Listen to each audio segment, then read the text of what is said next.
The most exciting part of my job is that I decide what I want to do. I'm always doing the things that excites me the most. When I say that excites me the most, the most exciting part of my job is that I decide what I want to do. I'm so excited about always doing the things that excites me the most. That I need to do. When I say that excites me the most, from my bed. The most exciting part of my job is that I decide what I want to do. I'm so excited. I'm always doing the things that excites me the most. That I need to do. When I say that excites me the most, from my bed. The most exciting part of my job is that I decide what I want to do. I'm so excited. I'm always doing the things that excites me the most. That I need to do. When I say that excites me the most, from my bed. The most exciting part of my job is that I decide what I want to do. I'm so excited. I'm always doing the things that excites me the most. That I need to do. When I say that excites me the most, from my bed. The most exciting part of my job is that I decide what I want to do. I'm so excited. I'm always doing the things that excites me the most. That I need to do. When I say that excites me the most, from my bed. The most exciting part of my job is that I decide what I want to do. I'm so excited. I'm always doing the things that excites me the most. That I need to do. When I say that excites me the most, from my bed. The most exciting part of my job is that I decide what I want to do. I'm so excited. I'm always doing the things that excites me the most. That I need to do. When I say that excites me the most, from my bed. The most exciting part of my job is that I decide what I want to do. I'm so excited. I'm always doing the things that excites me the most. That I need to do. When I say that excites me the most, from my bed. The most exciting part of my job is that I decide what I want to do. I'm so excited. I'm always doing the things that excites me the most. That I need to do. When I say that excites me the most, from my bed. The most exciting part of my job is that I decide what I want to do. I'm so excited. I'm always doing the things that excites me the most. That I need to do. When I say that excites me the most, from my bed. The most exciting part of my job is that I decide what I want to do. I'm so excited. I'm always doing the things that excites me the most. That I need to do. When I say that excites me the most, from my bed. The most exciting part of my job is that I decide what I want to do. I'm so excited. I'm always doing the things that excites me the most. That I need to do. When I say that excites me the most,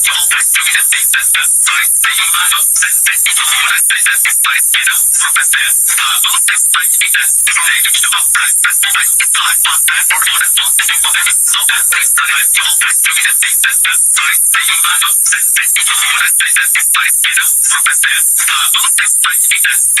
The most exciting part of my job is that I decide what I want to do. I'm so excited. I'm always doing the things that excites me the most. That I need to do. When I say that excites me the most, from my bed. The most exciting part of my job is that I decide what I want to do. I'm so excited. I'm always doing the things that excites me the most. That I need to do. When I say that excites me the most, from my bed. The most exciting part of my job is that I decide what I want to do. I'm so excited. I'm always doing the things that excites me the most. That I need to do. When I say that excites me the most, from my bed. The most exciting part of my job is that I decide what I want to do. I'm so excited. I'm always doing the things that excites me the most. That I need to do. When I say that excites me the most, from my bed. The most exciting part of my job is that I decide what I want to do. I'm so excited. I'm always doing the things that excites me the most. That I need to do. When I say that excites me the most, from my bed. The most exciting part of my job is that I decide what I want to do. I'm so excited. I'm always doing the things that excites me the most. That I need to do. When I say that excites me the most, from my bed. The most exciting part of my job is that I decide what I want to do. I'm so excited. I'm always doing the things that excites me the most. That I need to do. When I say that excites me the most, from my bed. The most exciting part of my job is that I decide what I want to do. I'm so excited. I'm always doing the things that excites me the most. That I need to do. When I say that excites me the most, from my bed. The most exciting part of my job is that I decide what I want to do. I'm so excited. I'm always doing the things that excites me the most. That I need to do. When I say that excites me the most, from my bed. The most exciting part of my job is that I decide what I want to do. I'm so excited. I'm always doing the things that excites me the most. That I need to do. When I say that excites me the most, from my bed. The most exciting part of my job is that I decide what I want to do. I'm so excited. I'm always doing the things that excites me the most. That I need to do. When I say that excites me the most.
Okay, let's try. Okay, so I'm so sorry for the people on Zoom. I'm not gonna restart because we're already a little late and we have a really full schedule. Okay, let's try. Here, thank you. Okay, so I'm so sorry for the people on Zoom. I'm not gonna restart because we're already a little late and we have a really full Especially to not schedule. long in the back. Okay, let's try. Here, thank you. Okay, so I'm so sorry for the people on Zoom. I'm not gonna restart because we're already a little late and we have a really full Especially to not schedule. long in the back. Okay, let's try. Here, thank you. Okay, so I'm so sorry for the people on Zoom. I'm not gonna restart because we're already a little late and we have a really full Especially to not schedule. long in the back. Okay, let's try. Here, thank you. Okay, so I'm so sorry for the people on Zoom. I'm not gonna restart because we're already a little late and we have a really full Especially to not schedule. long in the back. Let's try. Here, thank you. Okay, so I'm so sorry for the people on Zoom. I'm not gonna restart because we're already a little late and we have a really full Especially to not long in the back. Let's try. Here, thank you. Okay, so I'm so sorry for the people on Zoom. I'm not gonna restart because we're already a little late and we have a really full Especially to not long in the back. Let's try. Here, thank you. Okay, so I'm so sorry for the people on Zoom. I'm not gonna restart because we're already a little late and we have a really full Especially to not long in the back. Here, thank you. Okay, so I'm so sorry for the people on Zoom. I'm not gonna restart because we're already a little late and we have a really full Especially to not long in the back.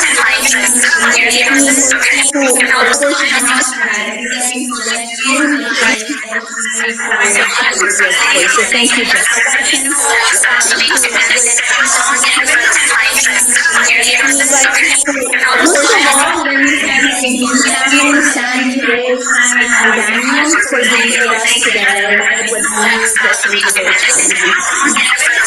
So if I just made a little bit of So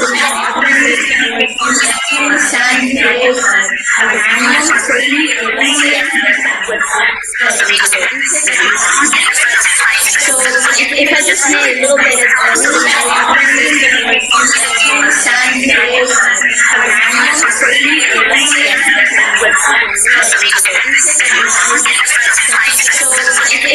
little bit and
to a former chief administrative officer and I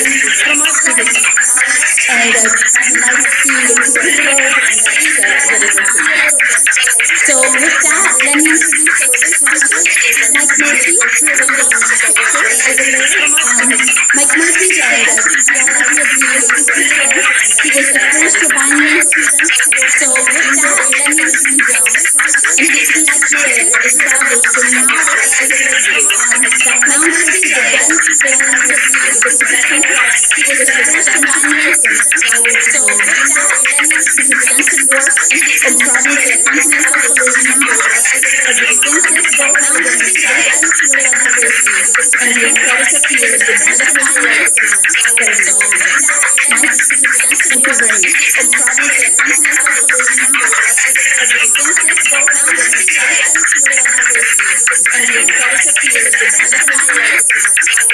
light. Good afternoon, everybody. It's great to see everybody. And I want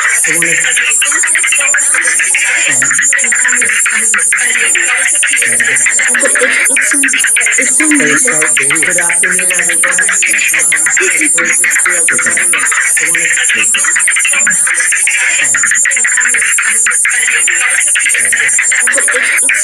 Oh, because it's Good afternoon, everybody. It's great to see everybody.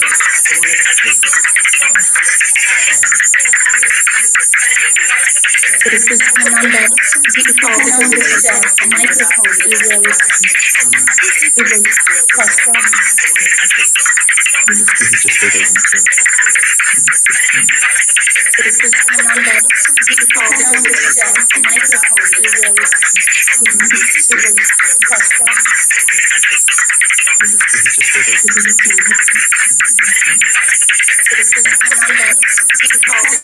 Of course, it's not going to have problems.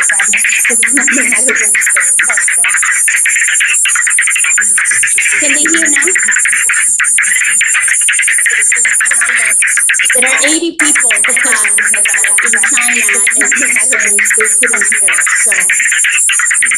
Maybe they're can they hear now? There are 80 people in China and they couldn't hear. So Maybe they're we are recording for the report. We are recording the event. There are 80 people, professional video in China and they couldn't hear. So we are recording for the report. We are recording the event. There are 80 people, professional video in China and they we are recording for the report.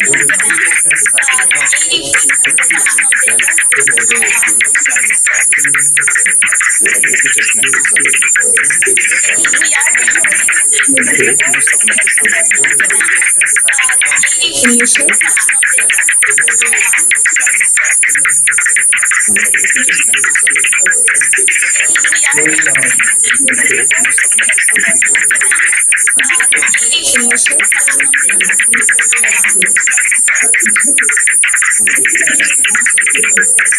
This is all right. This is what you want, so I don't know anything whether it's So it shouldn't be that fast. This is all right. This is what you want, so I don't know anything whether it's Not sure what to do. It shouldn't be that fast.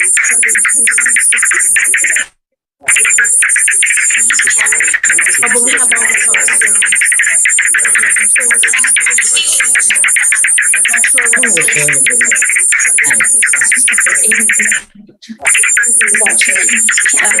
Can we do closed caption, maybe, so they can read closed caption? Not sure what to do. Because we really need to start with like 10 minutes. Can we do closed caption, maybe, so they can read safe background noise? Because we really need to start with like 10 minutes. Can we do closed headphones muted. That's the maybe the problem.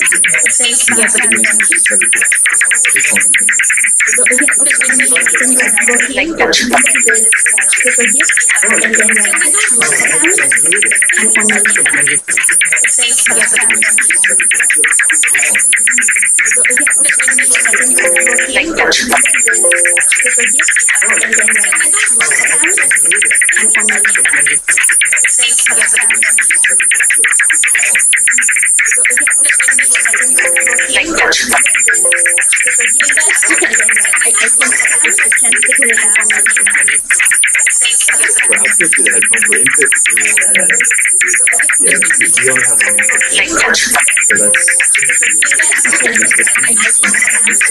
I don't know. It sounds like it's the live stream. For output to the headphone, for input It could be the YouTube live. yeah, you only have one input. So that's I don't know. It sounds like it's the live stream. For output to the headphone, for input It could be the YouTube live. yeah, you only have one input. So that's I don't know. It sounds like it's the live stream. For output to the headphone, for input It could be the YouTube live. yeah, you only have one input. So that's I don't know. It sounds like it's the live stream. For output to the headphone, for input It could be the YouTube live. yeah, you only have one input. So that's I don't know. It sounds like it's the live stream. For output to the headphone, for input It could be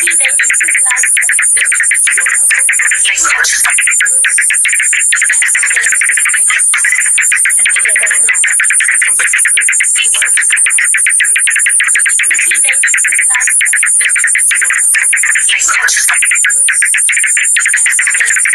input.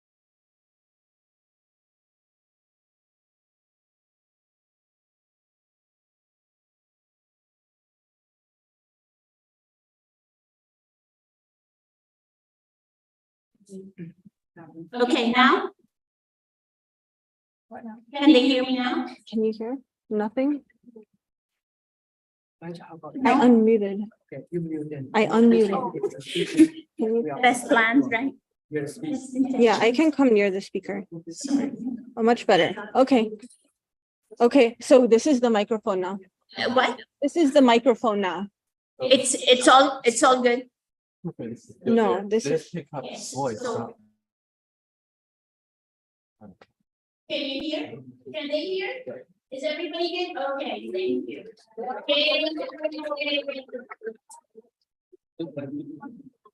Okay, someone can hear it. Yeah.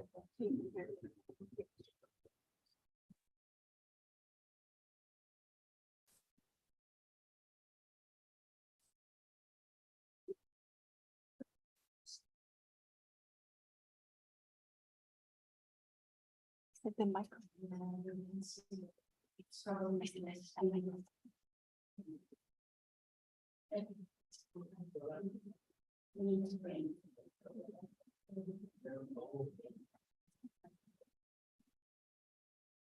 Is there a responsive or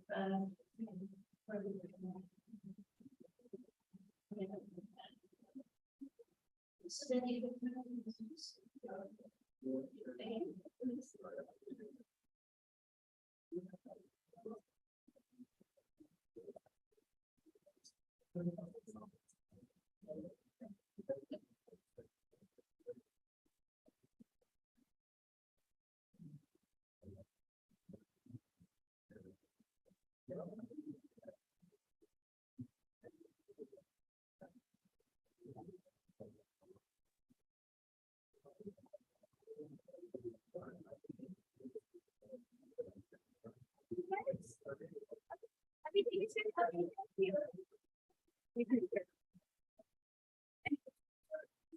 Hey, let's try this again.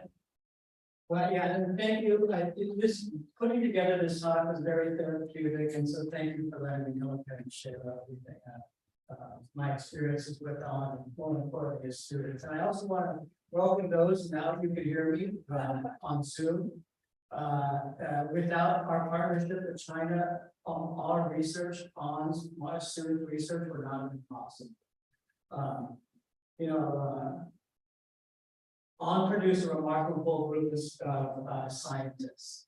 You can see that there's many successful ones here. We were co-mentored by a fantastic group, including Mark Harrison, Craig Manning, Peter Berg, and Ray Ingersoll. We're very unmute myself. Later. No, right? No, don't unmute. Okay. Okay. Okay. On Holly's judge, his experience or his success based off his students. It was a very unique thing as a student to see how much joy he got out of that. This is a notable group. They did research all over the planet. Let me go back. All over the planet, with successful people in academia, industry, oil and gas, engineering. We've got a ton of citations, as well as 3 going out now. This is the award on Yale in 1995. It's the highest award as a young scientist you can get in the Geological Society of America. And many of us now know that Andrew Zuzan will be receiving the same award that On got many years ago.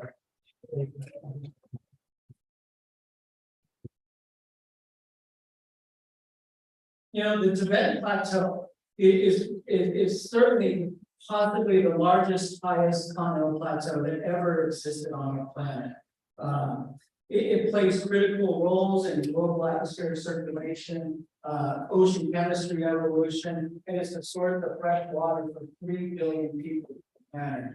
An extremely important place. On was a big thinker, and he sort of, as you can see, he positioned himself all over the Tibetan Plateau, usually at key critical areas which held these important geological relationships. On sort of developed the skill that would later become what is defined for geologic mapping during his PhD at USC under the guidance of Ray Davis. And this is a picture of his PhD map. It's an incredible piece of work. And I invite you all to come and take a look at it. I was able to go to his office, found it, and I thought I would share it with everybody. It's a fantastic bit of work. When he interviewed for the job at UCLA, he actually hung that map up, a colored version, in the room as he walked in. And it was really quite impressive. And next to this map, he hung up this cross section. Just like his map, his concepts were detailed, insightful, and during his PhD, he basically sharpened his tool. He came to UCLA like a black belt in geologic mapping. And what I like most is he was so proud of that.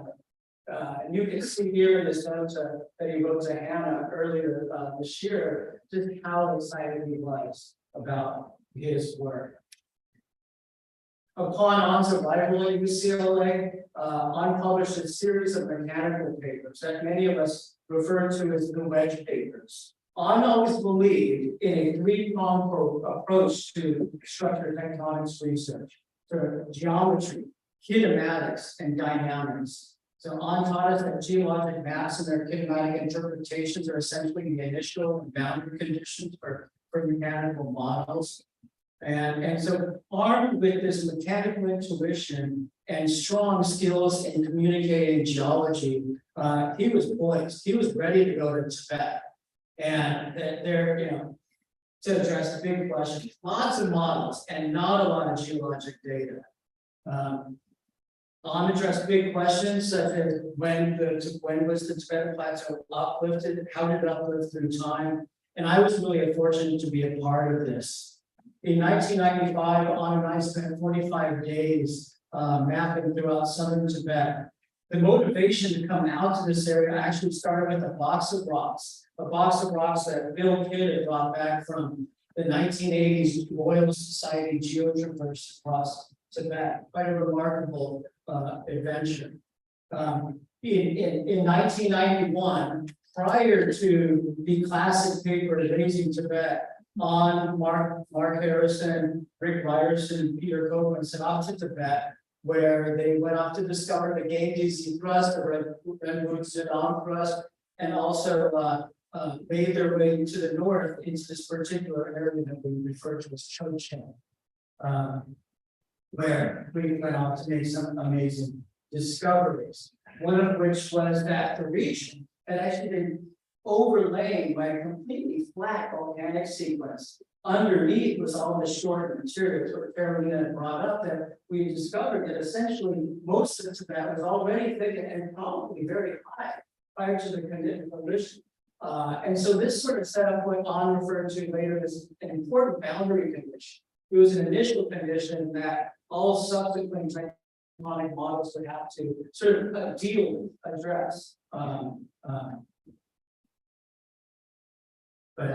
Yeah, and not only that, later on, he showed, he's like, it's not just that is that Tibet was shortened prior, but this set up that important initial condition, which advocated for more strike slip faulting during the collision rather than rusting.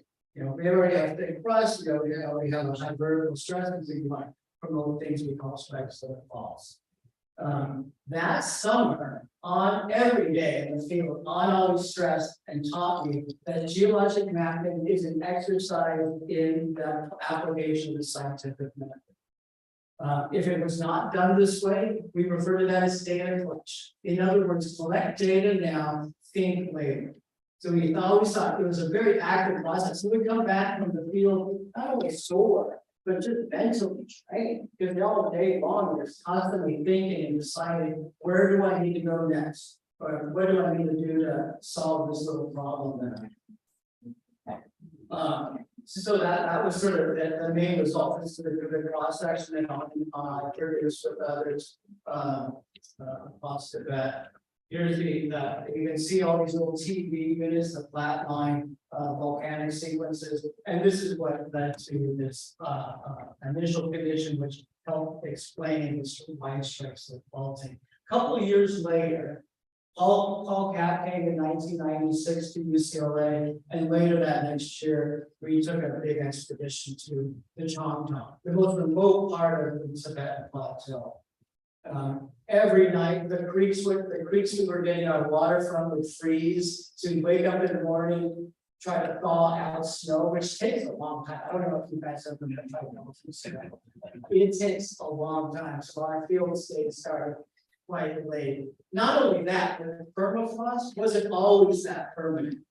And so as you can see here, we would be riding on a thin layer, maybe an inch or two of ice, and then sink. And we keep in mind, we're at 5,000 meters with a shovel digging clay-rich mud. It was quite an experience. We came here because On's an avid reader. That guy reads so much, and he dove into the Chinese literature. He discovered that this remote region may hold clues to the crustal architecture of northern Tibet. And so we set off for that area. We discovered later that On and Paul Capp sort of discovered blue schist or metamorphic or complex. Blue schist is rock that you find in subduction zones. And so this held major clues to the crustal architecture. And not only that, but explained the geophysical observation of this low Poisson's ratio in northern Tibet, or kind of squishy weak material. Another thing On taught us is to be creative. Okay, well, as students, we took that to heart, but how do you do that? It's like, how do you become more creative? Well, On's advice is to go deep, draw those conceptual processes through the lithosphere. It forced us to think about things we couldn't see and what kind of implications or predictions they would make on the surface. What that set us up for was be able to collaborate with a broad spectrum of geoscientists, which I think has helped all of his graduate students through through their careers. So in these few slides, I try to show that Han's a deep thinker, an incredibly well mentor, and my opinion, the greatest Tibetan plateau explorer of this generation. I know his legacy is going to live on, and here's the proof. So here's where his students were, and now I've added on all of his academic grandchildren. I think it's really sort of painting that whole planet. Just for those that aren't familiar so much with this part of the planet, you know, Texas would fit completely inside here. And I think you could even add on a few southern states. So I just want to say thank you. I miss you on so much.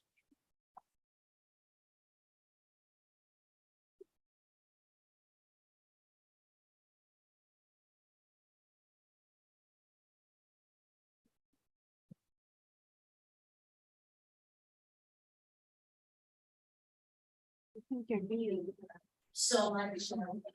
Yeah. Alex Webb is the next and introduce me. I think the first thing you find in this presentation is just the volume.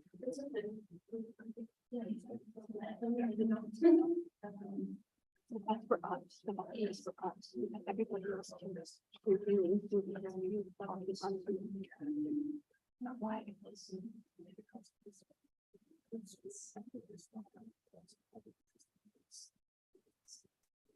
Then I can clear up my speaker.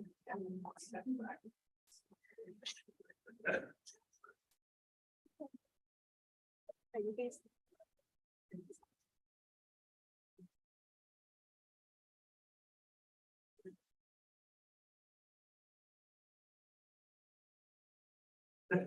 Eventually, we are going to get there. Yeah, can you complete the presentation? Well, in the meantime, and I'm so sorry, you know, apparently 2 hours of preparation of 5 PhDs is not enough, but to make it your our next speaker is also one of our former students, Alex Webb. Alex actually flew in from Hong Kong, I'm pretty sure, a couple of days ago. He's an associate professor at the University of Hong Kong. In the course of his field research in the Northwestern Himalaya, Alex, along with documented evidence for our standard radical notion that the South Tibetan detachment was in fact the root of the classic brother. He then became interested in Earth's early evolution and developed a new concept for mental crust interactions, now termed the heat pipe model, which I have used myself in my papers. And I'm deep under mental health. So he has tested this model across the classic European terrain, resulting in a dramatic reinterpretation of the nature of the issue of mental sentence.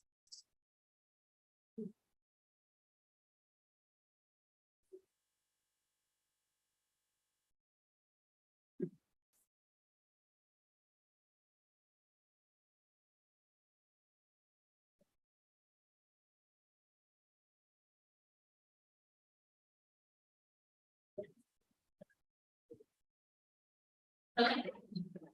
So, Alex, all yours. Thank you very much.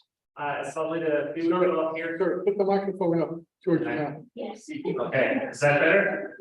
All right. And thank you, everybody overseas.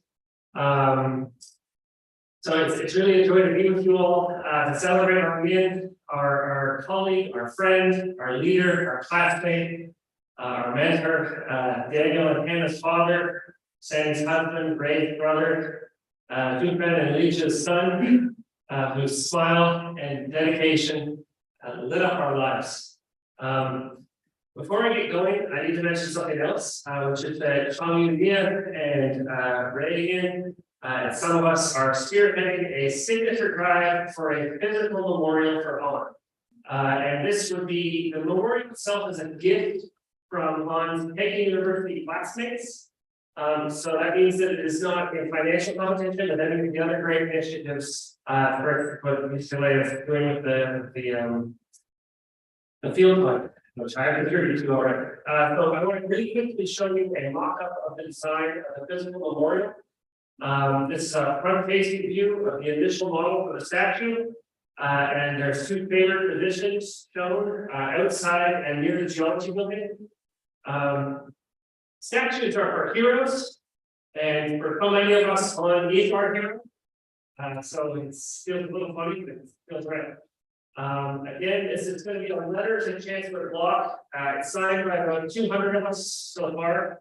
And it seeks to proclaim UCLA to have our UCLA state of the memorial. That would be the letter campaign is for.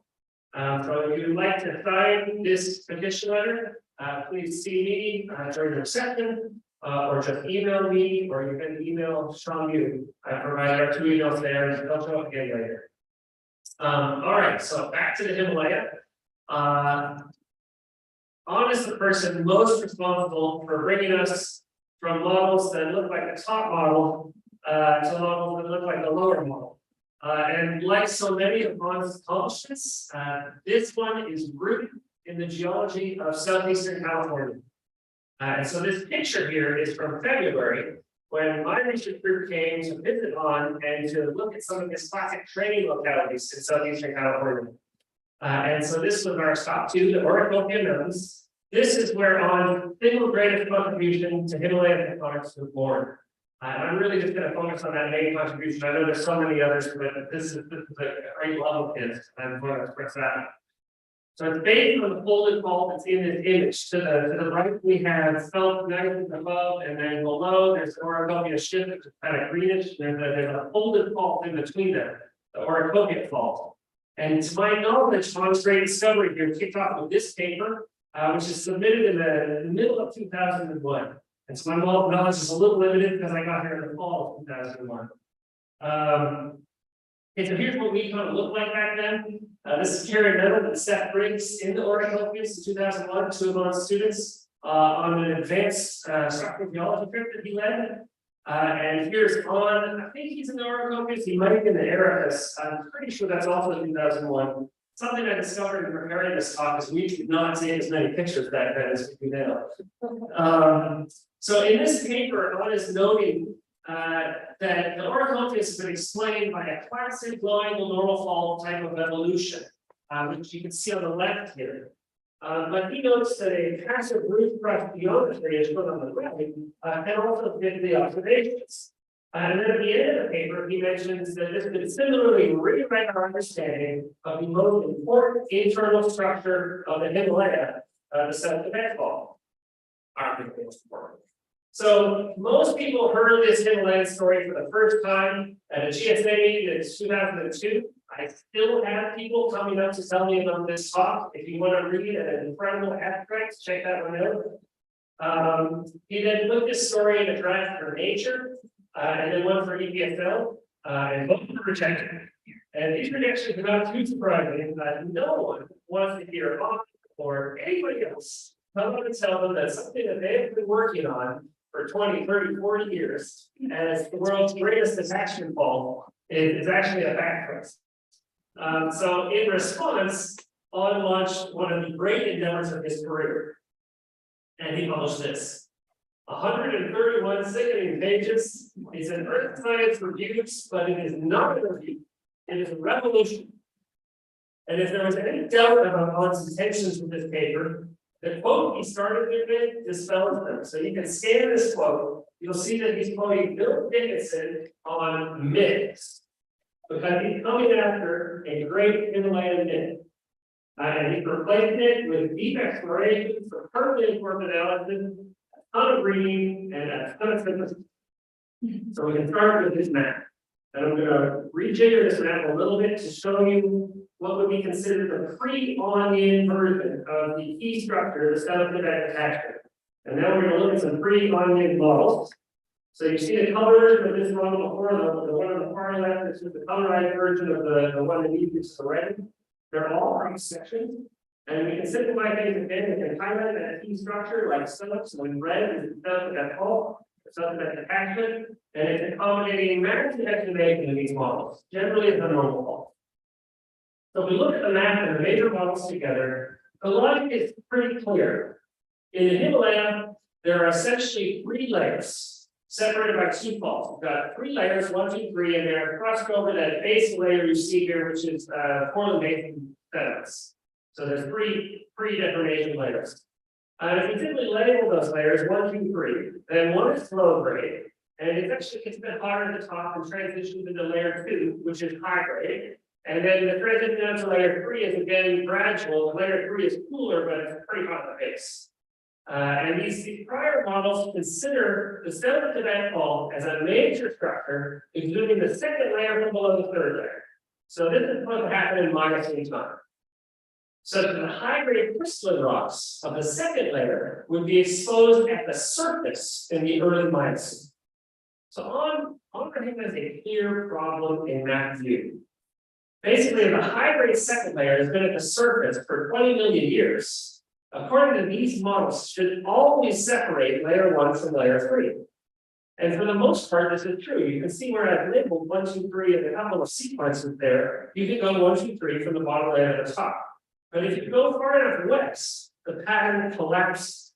Layer 3 is directly in juxtaposition above layer 1, which makes no sense in any of those prior models.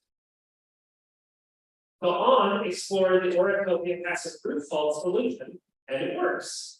You can get a structural pattern with the 1, 2, 3 sequence in most places. But critically, in the up-dip direction, the two faults bounding these sequences merge, and layer 3 is thrust directly atop layer 1. And so you can see how this works in a more detailed regional analysis. Here in the west, in the picture to the far left, layer 3 is directly atop layer 1.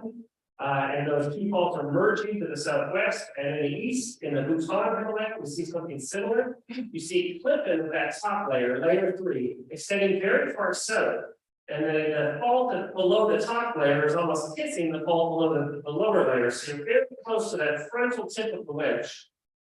In essence, that postulated fault merger is just barely eroding away. The cross-section representations that I made for this Himalayan system, again, they mirror the earlier Orocopian work. We see in detail how the bulk of the South Tibet fault could have acted as a back thrust or acid root thrust, and how some minor normal reactivation may have happened late in the system. Okay, so back to the map. Now, when I was a PhD student working under Rowan, I wrote a term paper in a class of his, my purpose being to learn everything I could about the South Tibet fault. Because from my perspective, the 3-1 juxtaposition was solid gold. He had to be right, and I was desperate to work on it. It was really interesting. So something that I noticed at the time was the fault seemed to be active in different times in different places. And I asked on about it, and he kind of redirected me. He said that the main thing is that the fault ceases motion at different times in different places. And that was the feat of our future work on this. So the main trend is that in the far west, it stops motion about 20 million years. And then with Mark's work and some other folks we know in Bhutan, it stops motion about 12 million years. And it's a progressive shutoff in between. So it gets in west of Hall, it's stopping motion at 17, and east of Hall at 15, etc. And so we came up with a model working with on seed concept. That we came to understand that this lateral migration of climate attachment could give us a river, something that could give us something that would move along straight. So we published it with Bond, and incidentally, very similar conclusions were being simultaneously arrived at via a perspective looking south from Tibet, from another one of Bond's former PhD students here with us today, Paul Cat. Okay, so I have a few more things that I want to tell you about. But first, I kind of have a bit of fear with this talk, which is that this turns into a very simple hypothesis. It seems like easy work. It's not easy work. This is incredibly laborious work that I did here. Like all great hypotheses, it does eventually seem simple, but I can express it really simple. 3 layers, 2 faults, that breaks down, a backwards fault problem, the South Tibet fault turns out to not be a normal fault, the Himalaya turns into a regular contractional origin. But to get here, it was not simple. Himalayan literature is deep, and Otto was not prepared to leave a stone unturned. He had to know, and he had to communicate it all, and it had to be clear, persuasive, complete, and above all, accurate. So I just want to flip you through some slides showing some of the details that he put together for this particular work. There's original mapping, there's synthesis mapping, There's incredible compilation of stratigraphic difficulties all on strike and how it intersects with the major faults. It's another example of that.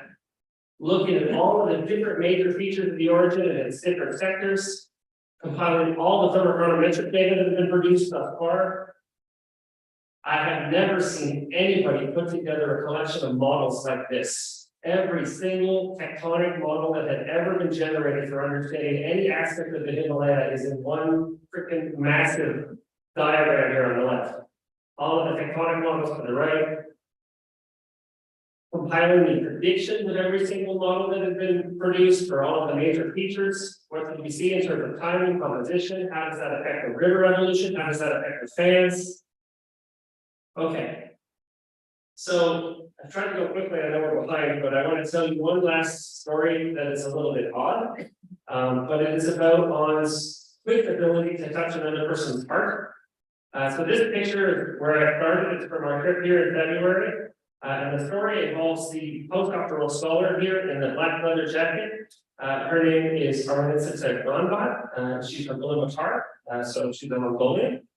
And I guess Ulaanbaatar may be not so different from Parveen in terms of its weather and climate.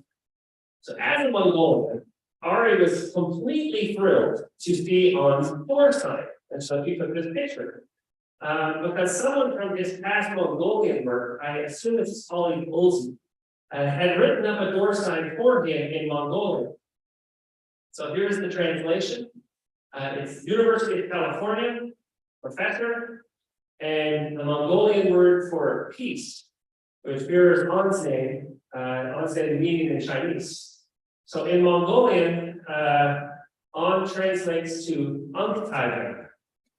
So Ari was really super excited about this. It's not so often a Mongolian gets to meet a really famous professor in a different country, in their home country, and sees them representing themselves in Mongolian. So she took this happy selfie with On, and for his part, On gave us a really nice talk introducing all of Western North American tectonics.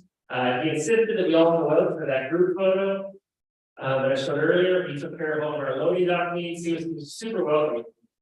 And this is in February, and unbeknownst to most of us at this time, Ari was actually pregnant. So I introduced you to Unktiven, who was born a few weeks after On left us. So I'm going to end there for a few images. You see Ari and On and Unktiven. There's a reminder of the statue position there. And the rest of these are images of On's group and his colleagues and students from the period of the work that I was just introducing you to in early to mid 2000s. And like I said, we didn't take as many photos back then. So a couple of these images are from On's 60th birthday party, so that I can include Greg Davis and I can include Mark. Plus I can include On's great generation of the squirrels, who finished up in the early part of this period. Daniel was born in the early days of this period and towards the end. And this silly photo here, it's kind of dark, it's a little extra silly because Hannah is actually a photographer here. You may not remember this, but so she captured a certain side of On there. So thank you again to Carolina, to UCLA, to Mike for his great presentation, and all of you for this opportunity to celebrate On together. Thank you.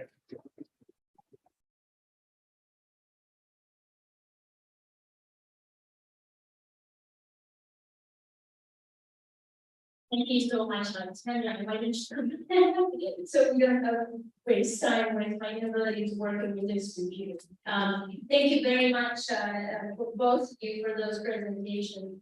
The next speaker is Marty Grove, who's a professor of geology at Stanford University, where he co-directs the Stanford USGS Ion Probe Laboratory. That's comparable in the field as in the lab, where he has continuously innovated over his career.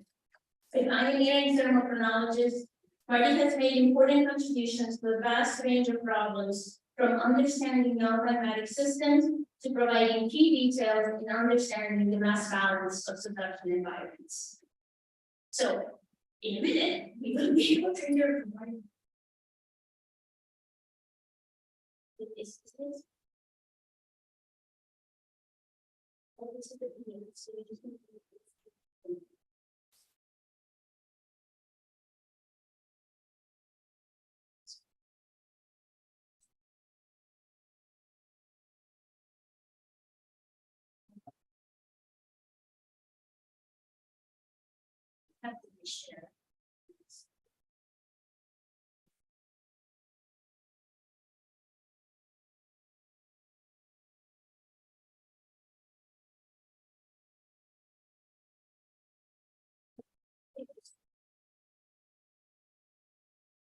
It's quite an honor to be here.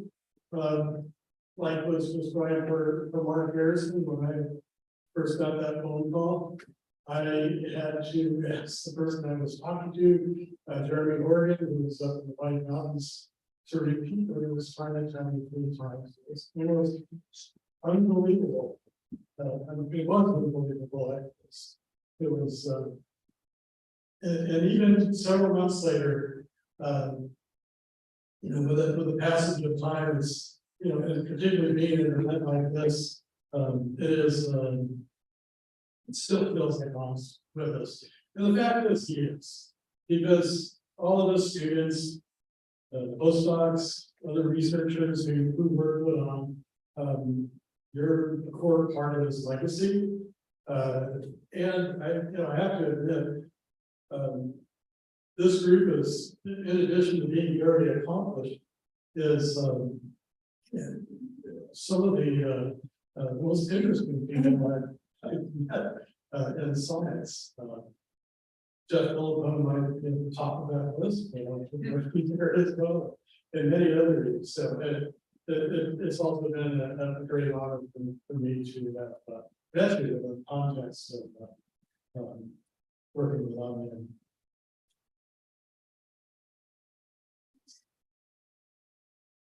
And so I've been commissioned with describing some of On-In's work in the Cordillera, the crude tabulation of research progress here. I just try to start to make sense of it all. It does make quite a bit of sense when you think of the beginnings, the strong background and continuum mechanics describing rock deformation, coupled with his love for tectonics. So the earliest papers naturally reflected some of the interests of Greg Davis and other people. It's almost like, and many of us here probably took some Cordilleran history of the Cordillera class from Greg Davis. It's almost like I was jotting down all the things he wanted to check out from this. And the first 5 years or so after his PhD, his focus was on areas that were central to the Cordillera of Western North America. Obviously, he got word into the Himalaya and the stories about how this happened. Quite curious, kicking and screaming, I think, are obviously he became a foremost thinker and renowned expert in the China coalition and the evolution of Southern Asia in general. And then, actually, probably not all that surprising on his later part of his career, he wasn't being bound by the fire.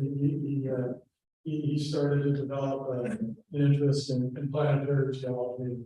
And if you look at this plot, there's no indication that Han was tailing off in any of his scientific effort. And so I'm just going to hit a few highlights and try to catch us up with the schedule.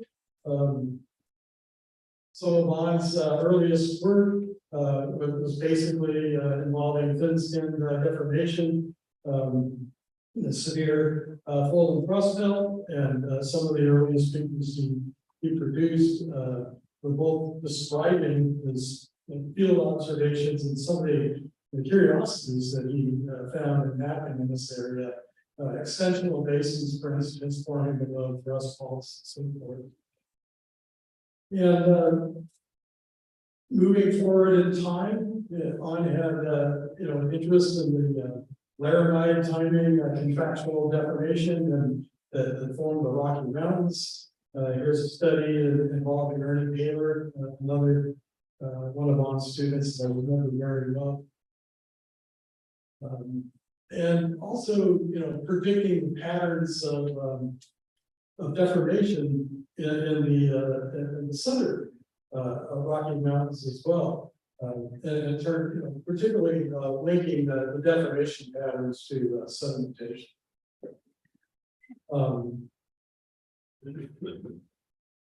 Including work that eventually involved the Colorado Plateau itself. One of On's great loves, I remember going on a number of field trips to the Woodlands, involved this question of, in terms of lowering and normal faults, could they possibly form at relatively low angles? And this was another topic that On really put a lot of his effort into, both from a numerical perspective and in terms of field work. The Whipple Mountains, Chinoa's adjacent ranges are just an absolute wonder for testing these types of ideas. A couple notable influential papers on this topic. And finally, Alex has described what was learned from work in the Oracopia Mountains.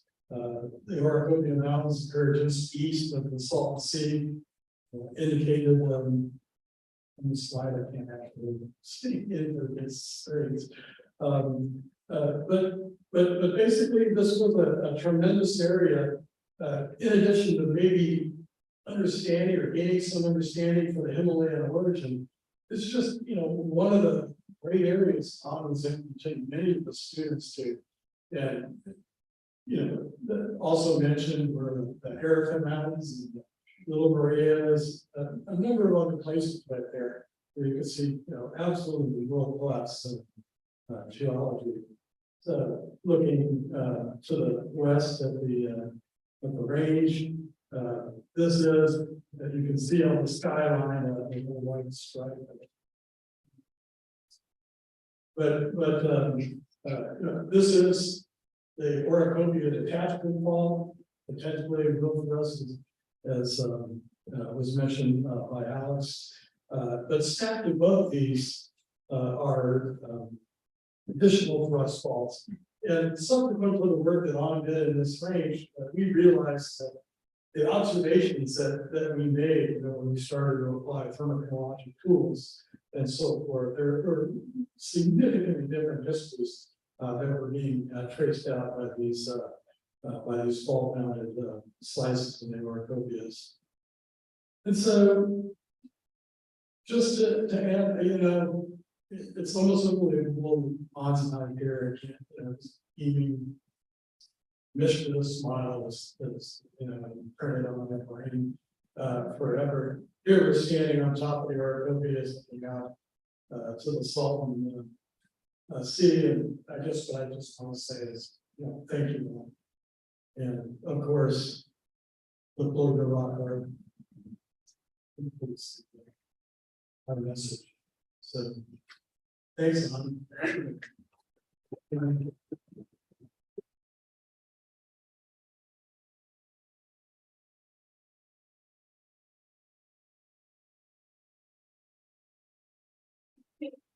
So much to all the speakers for this first part.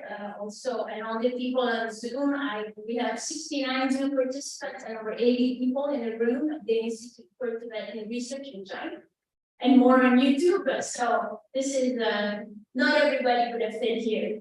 So we have a break right now, so that you can have some coffee, some tea, some lemonade. There might be iced tea. And then we'll reconvene in about 10 minutes, and so you can stretch your legs, and we can do the next part of the program. Thank you.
Okay. Okay.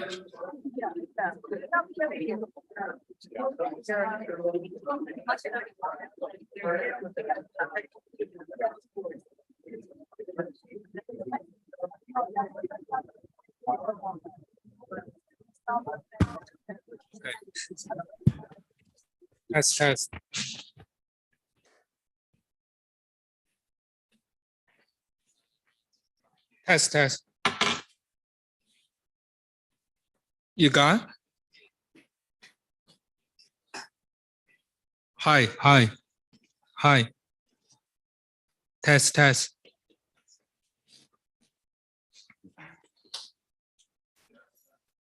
Okay. Hi.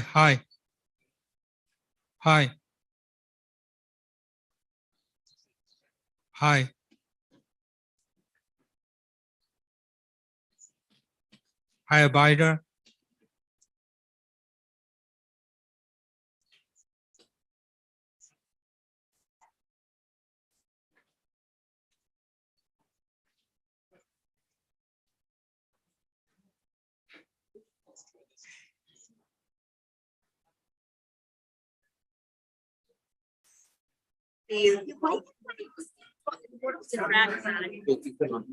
Okay.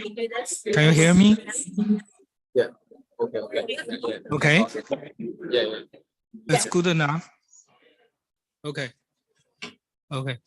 Let's stop. 那我关掉共享，好吧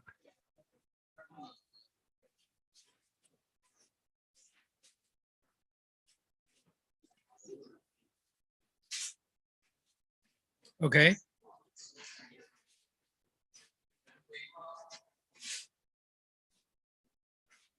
哦，那但是我们每次就是丁老师那上来之前，你们还要得调试一下，对吗？哦，那我觉得也 OK， 可能也很短。对，好 ，OK， 那我停止共享。谢谢。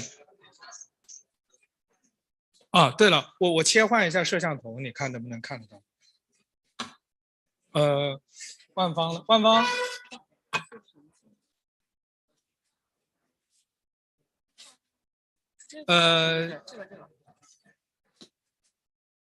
是正面那个摄像头吗？对。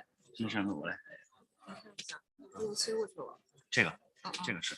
不是你把这个打开看一下自己能看到。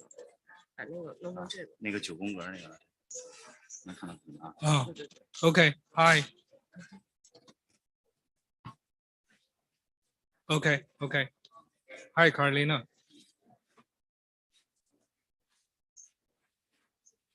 好，拜拜，拜拜。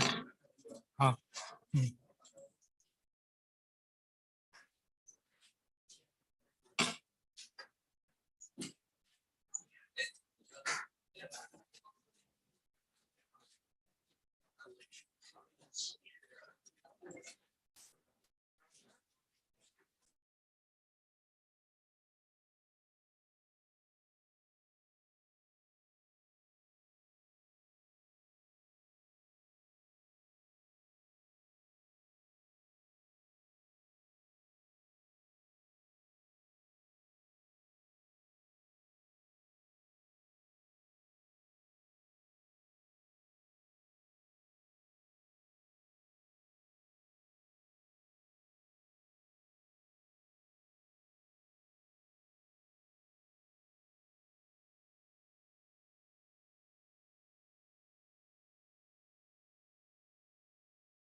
Just come and sit down.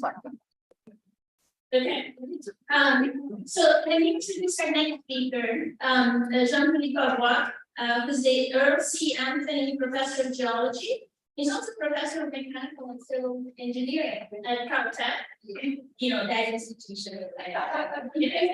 But he's also the Associate Director of the Center for Autonomous Systems and Technologies.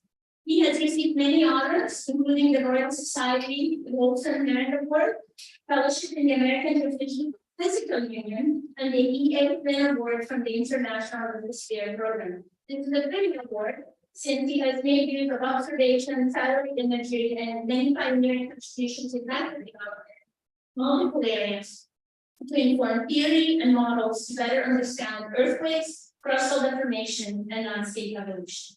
Thank you. And we should all say now, don't worry. Okay, thank you very much, Marina, for the introduction. I would like to thank you on Mark for the invitation to speak at this ceremony. It's I never had the chance to work with Annie, but I have very high esteem for me, and it's an honor for me to be part of this workshop.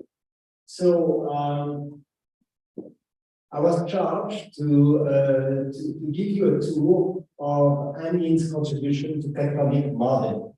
And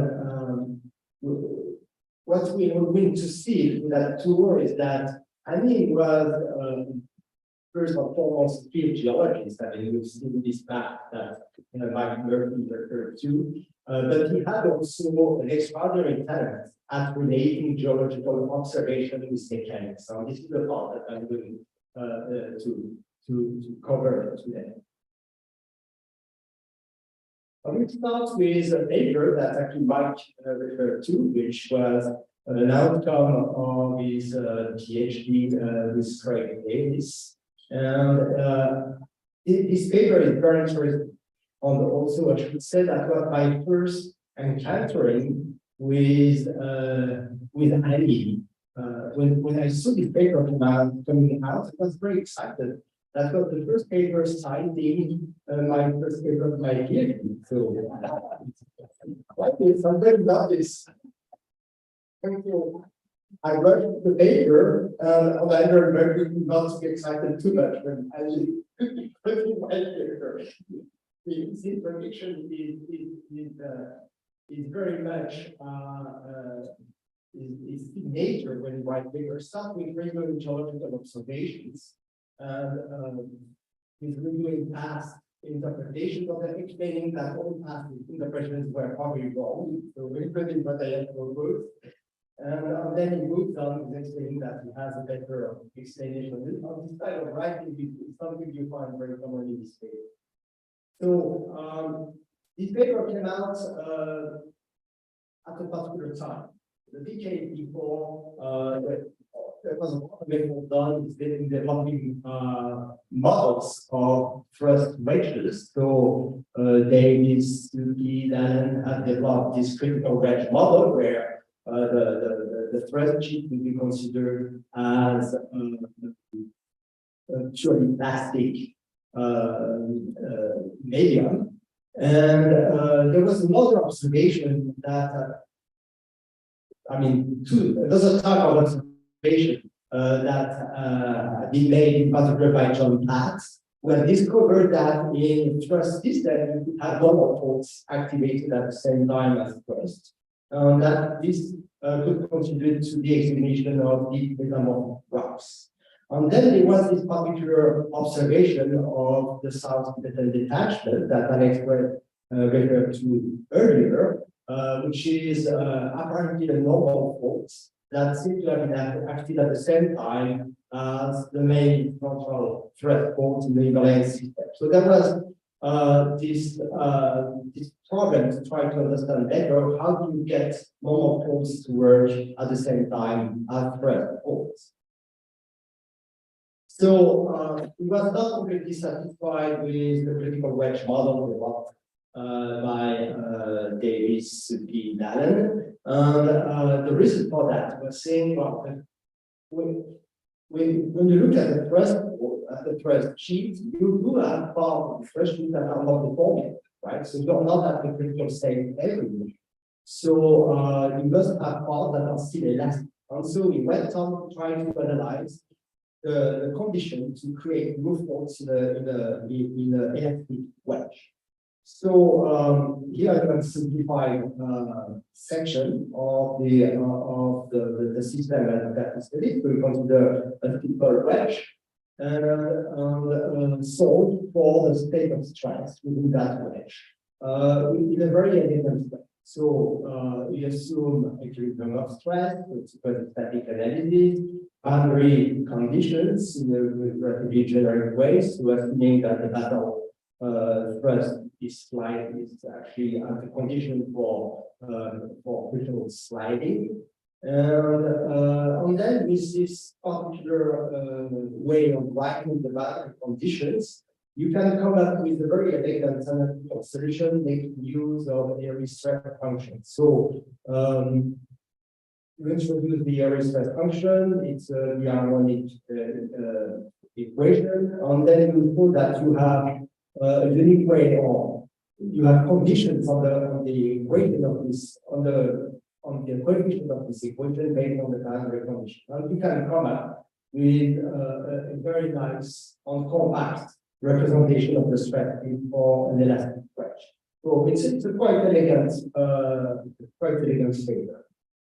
And so here is a set of output from that modeling where you see the principle, where you see actually the fault that would fall within the wedge, assuming a clean criterion. So it was playing with the ratio of the pore pressure to the lithostatic pressure. So this is what is lambda representing. So you have the ratio of the pore pressure to the lithostatic pressure at the base of the stress, that's the key parameter. And another one will be the ratio of the pore pressure to the lithostatic pressure within the wedges. And we found out that we would find that with solutions where we would have at the same time stress holding at the base of the wedge on normal folds at the top of the wedge. So, and then when you take the condition, you can sort of map out the conditions that satisfy the observation that you have normal folds active at the same time as stress folds. So this is a very nice paper. In addition to analyzing the condition to get in normal folds, you also look at the condition to get actually a certain portion of the threshold intact.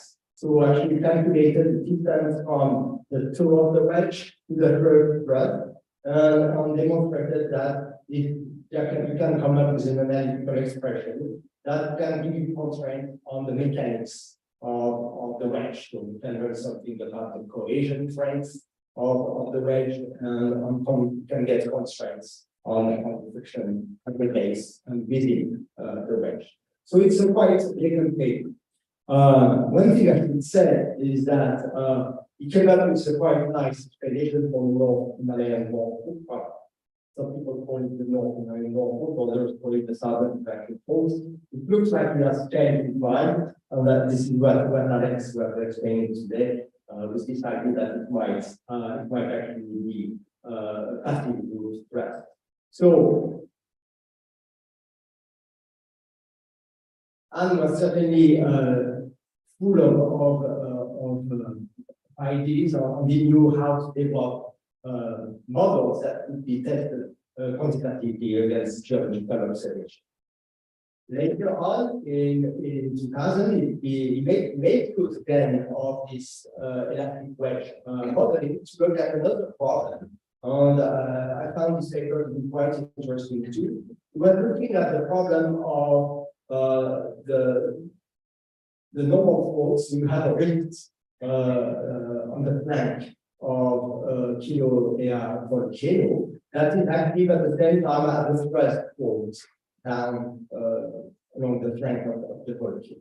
So somehow it's a similar problem to mountain wedge, but indeed in this particular system now you have the push coming from the magnetic intrusion that is coming to the surface along the rift system. So The twisted a little bit is an analytical solution, taking into account the push coming from the magma climbing in the rift zone.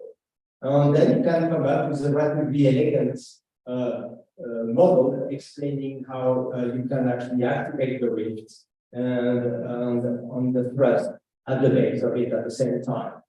The condition is that you need to have a very, very high pore pressure at the base of the system. So the idea would be that you have the volcanics, I mean, piling up over of sedimentary rocks and dehydration and all the pore pressure building up as a result of that.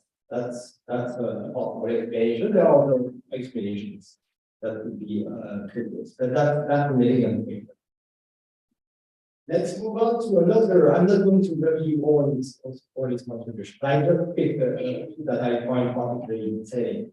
So let's now talk about the work we've been doing in particular with Mike Taylor on the conjugates strike-slip fault in Tibet. So Mike has worked with Anin on mapping system of conjugate faults that are represented here.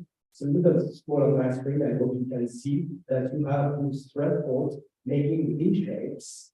And actually, when you look more globally at the Indian pollution zone or how far the Arabia and the Russia pollution zone, you do see a lot of areas where you have this conjugate striking fault. So there's nothing very special about conjugate striking fault in principle. However, what they notice is that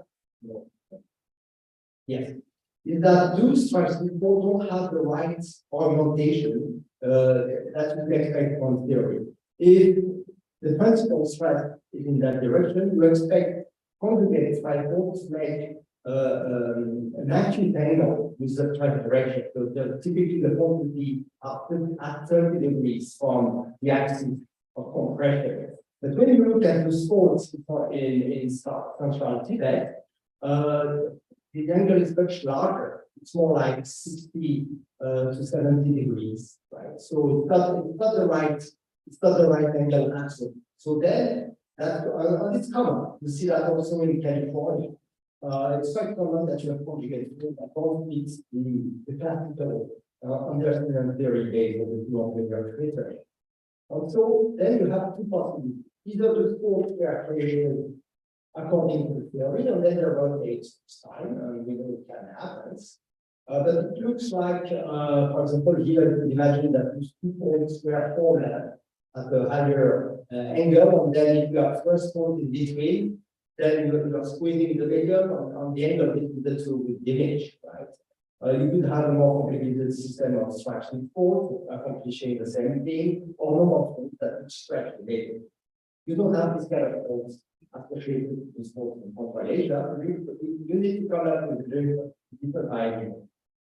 So we came up with this idea that actually the two systems will be sort of radial shears formed above a channel that would be extruded from Tibet,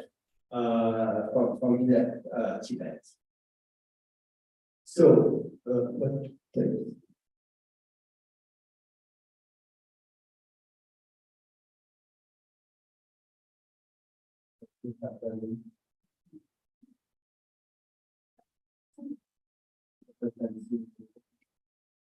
or maybe trading accounts. No.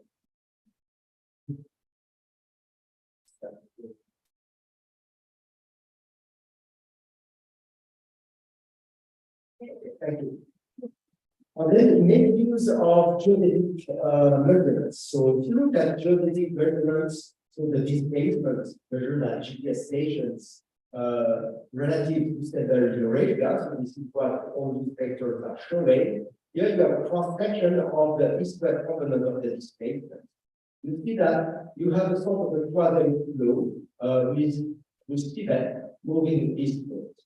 And so it says, maybe we have something like that going on in the mantle. And then that creates two shear zones that are very parallel to each other. And shear zones at depth, which create what we call riddle shears in the riddle layer of it. And so we came up with the idea that loose faults were initiated as middle shears, and that would be a possible explanation. So this is not something you can easily calculate. So they made some analog experiments to demonstrate that the idea could have merits. And so they built this experiment where they're screwing on the base of a sandbox, so creating two parallel shears. So here is where you put on the base of the sandbox. You create actually two sets of middle shears that are in different sets, because one is right lateral and the other one is left lateral. And as you pull on the system, that the shear, the middle shears are growing on verging at the tip, making the kind of big shapes that we see in Tibet. So it's a very elegant information. And then the question is, okay, who is pulling the base of the sandbox here? What is the reason for that? And so at the time, people had proposed that maybe the lower class of Tibet would be excluded eastwards. So this was an idea that had been proposed by Ricky Wyden in particular. But then Annie goes on to explain that there are a lot of observations that suggest that there is correlated information of the entire lithosphere, and that it's improbable that it's only the lower crust. So we come up with this cartoon where the idea would be that the mantle is being squeezed on the extruded eastward, on driving actually these two parallel shear zone, and that would explain the observation of this V shape. This shear zone makes the V shape is particular angle not consistent with the theory. So it's an example of quite a provocative idea. That packed up with very interesting mechanical analysis. So we noticed in these experiments that there was a particular spacing between the shear zone, and people had already noticed that in some box experiments, when you have shear at the base of the sand layer, the spacing between the middle shear is proportional to the thickness of the brittle layer above, so the thickness of the sand layer in the sandbox experiment. And so then we noticed that there was maybe a connection to make with the observation that when you look at striking fault in California or in Central Asia, you tend to have a regular spacing between these striking faults. And so then it goes on, and maybe it's the same explanation. So once we create a striking fault, it can try to shadow that around the striking fault need to be more difficult to elucidate another striking fault. So there will be a spacing that is typical of the stress shadow effect of the creation of one single fault. And so they use more or less the same setup they had in the study with Mike Fuller. And they looked at how the spacing between the striking faults was varying, where they were changing the thickness of the sand layer. And they find a linear scale.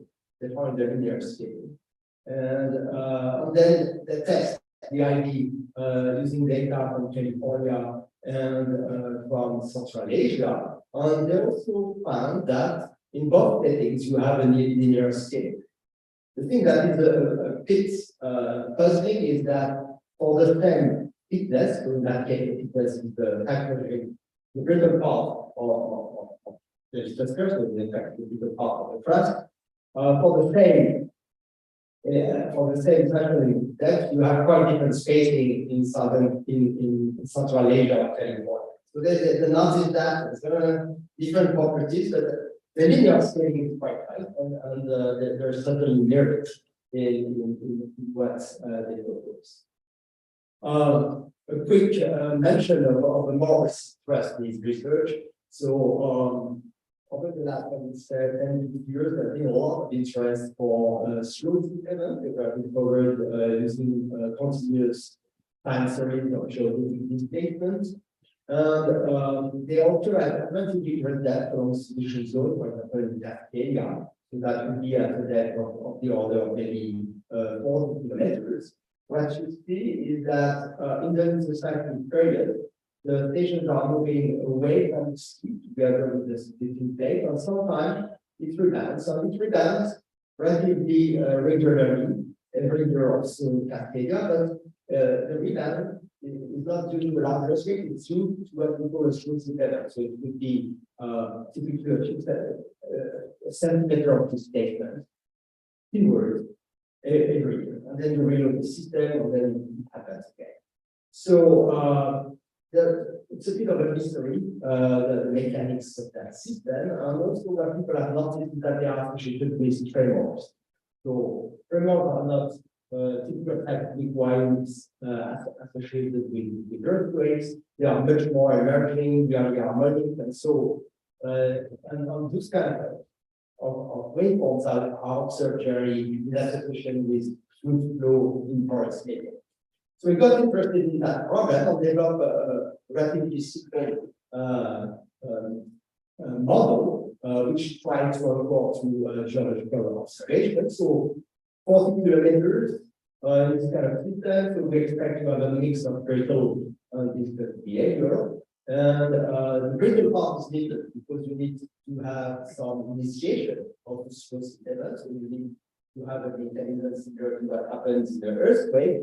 But actually, the rupture doesn't go to very high sea rate. So why you would have large earthquakes? So you need the mechanism to multitask so that the sea rate doesn't go too fast. So it's what you said that we must have a mixture of critical and viscous material. Then the viscous material will actually put a cap on the sea rate into them. So there will be sort of fluids that are not allowed to go to there will be sort of earthquakes. The nuclear earthquakes that are not able to go into large earthquakes because of the viscous reference or the main. So we demonstrate that this model can have merits of explain produced smooth impedance. In a later paper that is a bit more complicated, it shows that this could also explain the particular scaling of those smooth impedance. And on the more recent paper is about how we can explain in this system if you have a physical matrix, critical failure, and that fluid involved, how compressor is going to build up and actually we reduce during tremor. So it's an interesting stream of papers, and we will see how it holds time. I think there is room for discussion, but these are very creative and very interesting ideas that has been forward. So I'd like to conclude my talk here. We owe a lot to Annie for all his contribution to tectonics, his ability to do very serious deeper connect with mechanics. We will miss a lot in his creativity, his productivity, but fortunately he has mentored the making of students, and we've heard some of them today. We've seen a picture, it's a very large hall, and so his legacy will live on. Thank you very much, everyone.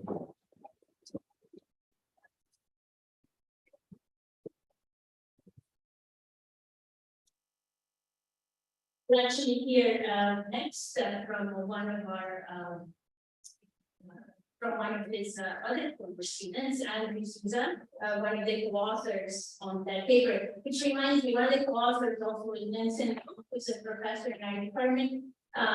Him together with Pong Mi, sorry for mispronouncing, especially for the Chinese audience, they built a beautiful website called anyanmemorial.com, where you can leave reminiscences about and one of Anne's ambitions was actually to publish a paper with every professor in the department. He told me that once. I don't know if that was actually true, but it certainly wasn't this way. So Andrew Souza is an associate professor at the University of Nevada, Reno, and like his mentor, Anyan, a recipient of GSA's Honors Medal. He developed ways to see the multiple phases of deformation to establish the initial conditions under which the Indo-Asian and Sonoma orogenies occurred. He's an expert on paleocontinental and oceanic reconstructions, and his model of the opening of the Paleo-Asian Ocean during the Virginia breakup is widely admired. Like he has made important contributions to understanding deformation mechanics on Earth and other planetary bodies.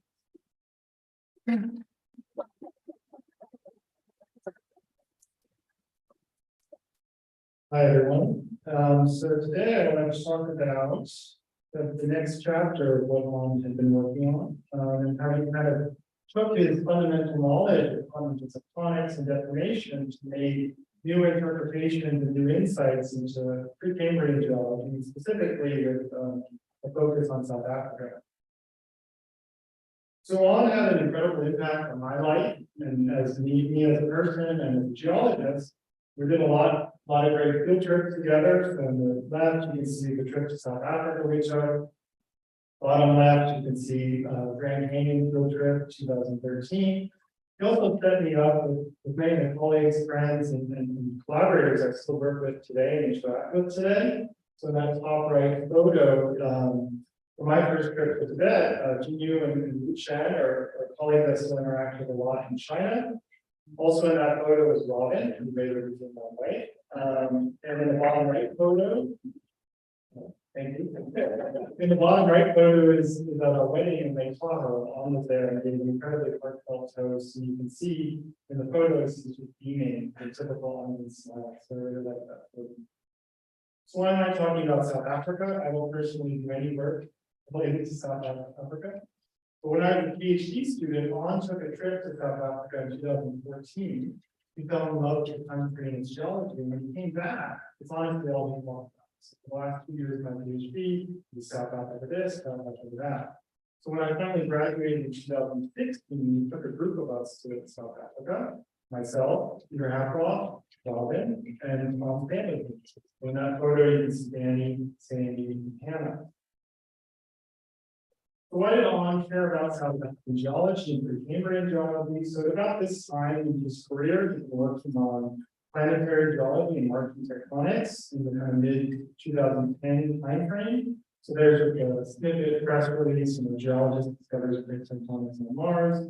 As part of this work, he started thinking about how Martian tectonics could serve as an analog for maybe how plate tectonics initiated on Earth. And so you can see on the right photos, those are from his lithosphere paper, impact-induced initiation of plate subduction, basically as a mechanism to maybe explain earlier subduction initiation. Obviously, Lon surrounded himself with friends and colleagues who cared and thought a lot about earlier. So Mark Harrison, Macker, thinking about and zircons.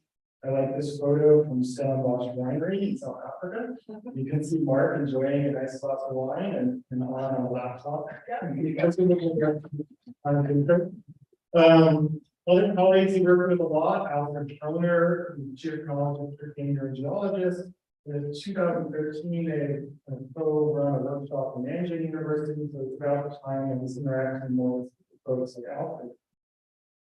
Honestly, South Africa and the geology there, which is incredibly beautiful and comfortable to field work in, and I think I just really appreciated getting to go out there with family and friends, do comfortable field work, escape a high elevation plateau, and do some pretty cool geology. So you can see here we have tea break, we do barbecues in the back of our accommodation each night, you can see incredible animals. So it's just a really fun time in my career. And lastly, I think, you know, as many of you know, Lon kind of had this punk rock attitude to how he did science. And to him, the early Earth and maybe the broad pre-Cambrian community kind of felt a little small, maybe dogmatic, especially given how limited the data sets were. And this kind of bothered him. He wanted to kind of make new insights and contributions in this field. And to get a sense of his kind of demeanor and way of thinking, you can look at notes from his Penrose abstract from last year. So you can see one, proclamation from authority needs to be challenged. 2, science is not a popularity contest. 3, explaining a single element in the geologic system is not neat. This we need to compile and synthesize all elements that we can get to explain this foundation works. And I think this really shaped how Lon thought and kind of drove him into what he's thinking about for South African tectonics. And then lastly, if there really is such a limited rock record, let's at least do a really good job of field geology, get the kinematics right. And so I just bring up this example.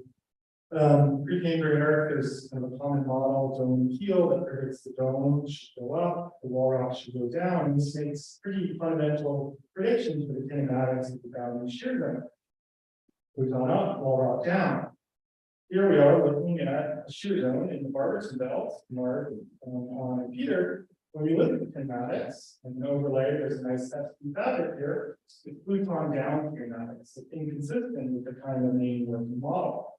We walked over to the wall rock of this system, look at the kinematics, Pluton down kinematics. So there's some inconsistencies that really need to be worked out, and that drove on to focus on these problems.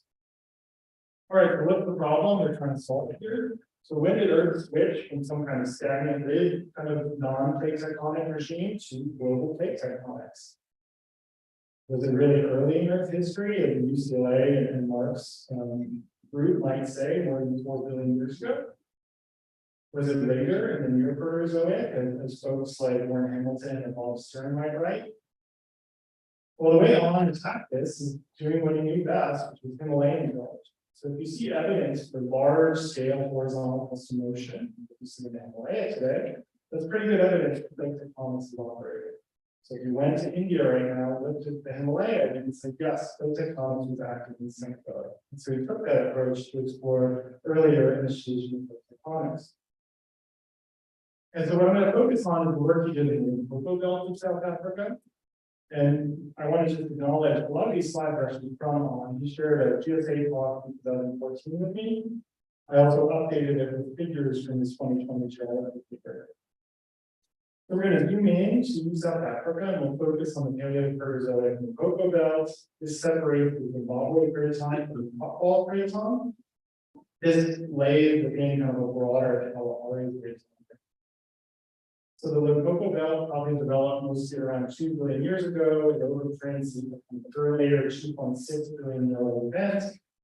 Deformation is expressed by partial melting and texture, granulation, metamorphism, and pretty complex, and I'll show you best in straight slip and rough deformation.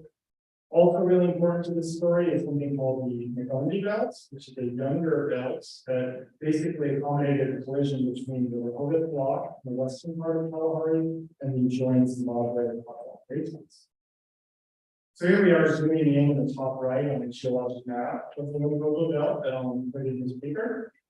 The geology is pretty fascinating. So in the northern margin of the belt is basically subvertical right lateral strikes of shear zone. The southern part of this belt, the subvertical left lateral strikes of shear zone, that's the southern portion zone. In the middle of the belt are granulate grade metamorphic rocks with lots of leucogranites. And basically this whole system is juxtaposed against lower grade cratonic rocks, the Popwall in Zimbabwe, which are in those pink colors. On compiled metamorphic ages are in the zircon ages, and there's this kind of fuzzy 2.6 billion year old event you can see. Most of the action happened at about 2 billion years ago. Okay, so that's the backstory. So in 2016, we all went to South Africa. It was really a mix of fun, family, and geology. We started with a self-guided safari where we saw lions, giraffes, really cool animals. And this was again all of On's family, Peter, Robin, and later we joined a survey geologist in South Africa, Gunther Gondel, and we had lunch at his house. You can see in that bottom left photo, it's his wife, and he took us to see some of the local geology. Later on, Mark Harrison joined us. You can see nice photos of Mark and On, their field work around Barberton. Mark looking for Indian zircons, snacking that he could find. And sometimes we were a little too focused on the geology to notice international borders. So those bottom left photos, and when we accidentally crossed the South Africa Swaziland border, only to find the South African Army raiding us. Which you can see though, we're smiling by little faces. They explain this away and nothing bad. Okay, so let's look at some of the rocks. So we're going to zoom in South Africa. This is the northern part of South Africa. Here's a city named Musina. Zoom in on the Sand River, which gives us, of course, this really nice exposures of the gneiss. You park near the highway, you can walk down. And what you see is the Sand River gneiss, which is really spectacular exposure to this granulite grade gneiss, the sheared and folded. Really, as a structural geologist, it's just incredible. And so we walk around, everything's basically still vertical. There's nice top right kinematics, more top right kinematics, more photos of these beautiful shear zones, and it's really incredible. All right, so from on paper, there's one of the major issues with the existing models. The origin is they all assume the origin boundary and shear zones are maintained their original geometry. That basically for 2 billion years, nothing's happening. It didn't work in On's head, it didn't work with a lot of the observations, so we proposed a new model from the origin, which is that the entire thing has been folded. Evidence for this, there's the nitrate foliation before the belts are folded. But really critically, overlapping sedimentary rocks that overlie the local origin were folded between 1.17 and 1.88 billion, which tells us the underlying rock source. So to show you evidence for that, we're going to zoom in on this little yellow box. This is a trick we did with Winter to look at some of these sedimentary rocks. Went to the base of the mountain, posed for this nice picture. What you see here is a really spectacular angular conformity. So the Bluebird formation is basically vertical underneath the sub-horizontal water bird. And so we walked around, we documented this conformity, and this provides a really important relationship. So first, we know Bluebird formation was highly folded, and it was folded after it was deposited, but before the deposition of the water bird. So this constraint when folding happened sometime between 2 billion years ago and 1.8 billion years ago. So this allowed On to come up with this model for folded and local origin. Starting at the top right, some idea that we have south and east dipping subduction with some outward craton collision at about 2 billion years ago. This leads to kind of a massive Himalaya scale crust belt that develops top to the west shear sand. So that's in that middle panel. There's in Texas and leucogranite generation. After collision, things start to drift apart again, and we get the deposition of these sedimentary rocks, the Bluebird formation.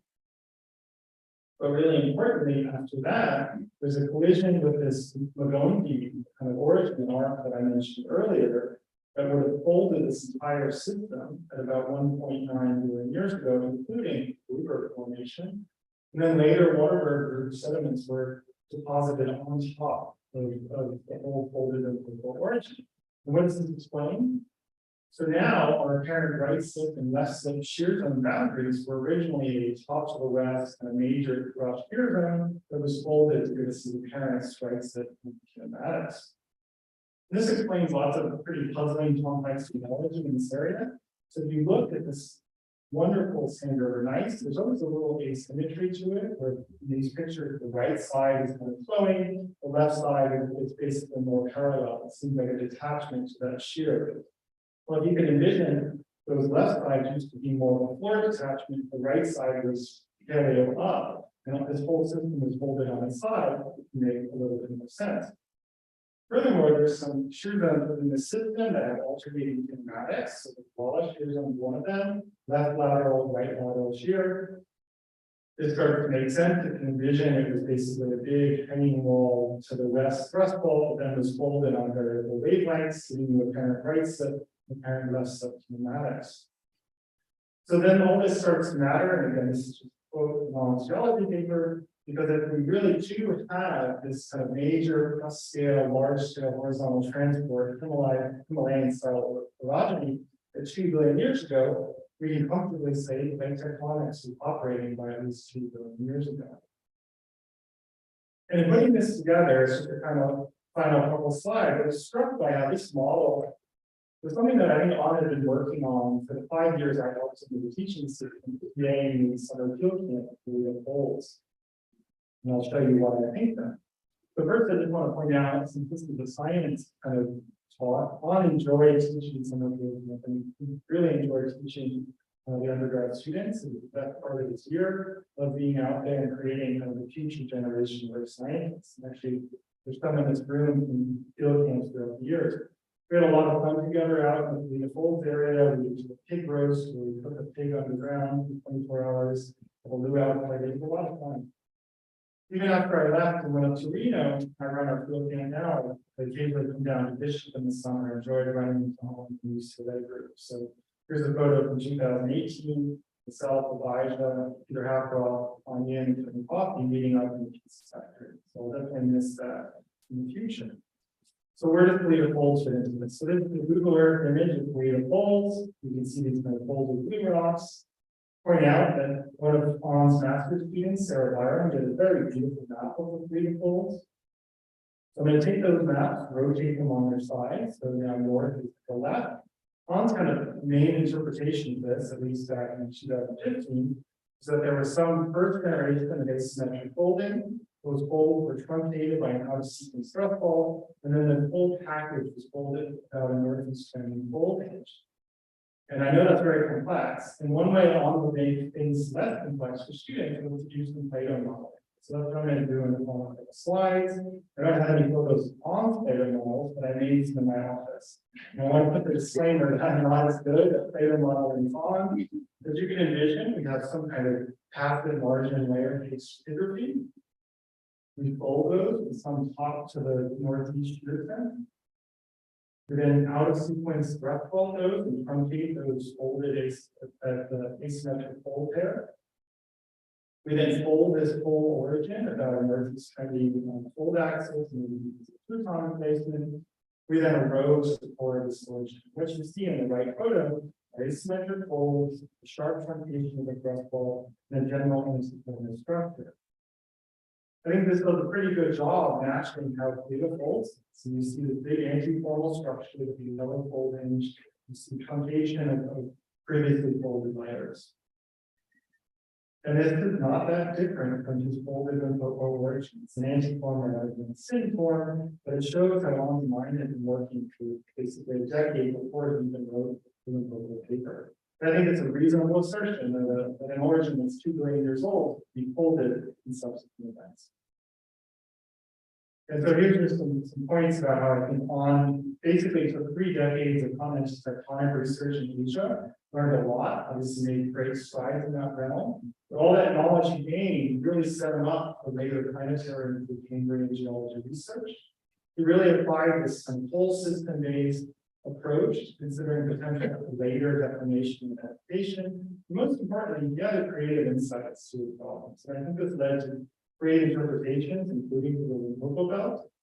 And this is incredibly important, especially in the field where you have limited observations, like the Cambrian world. And that last bullet, I think On South Africa research is really the culmination of his rather diverse career. And the chance for him to work with friends, family, colleagues in a really incredible spot, and use his knowledge of continental deformation to make new interpretations of the greater. So thank you.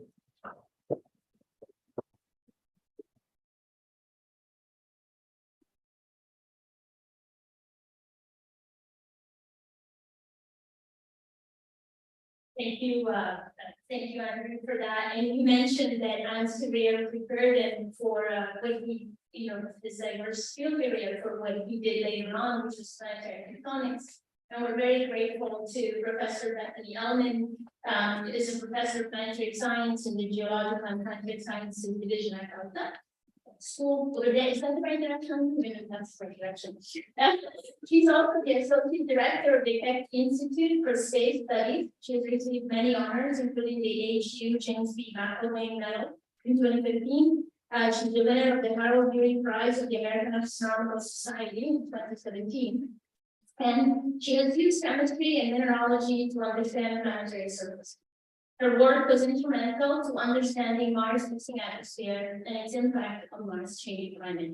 And I'm particularly grateful to Bethany for agreeing to give this talk, because I know she just came in yesterday from a trip who wasn't sure if he's being there. Yeah. Okay, Andrew also just flew in from China, so thank you for that. There you go.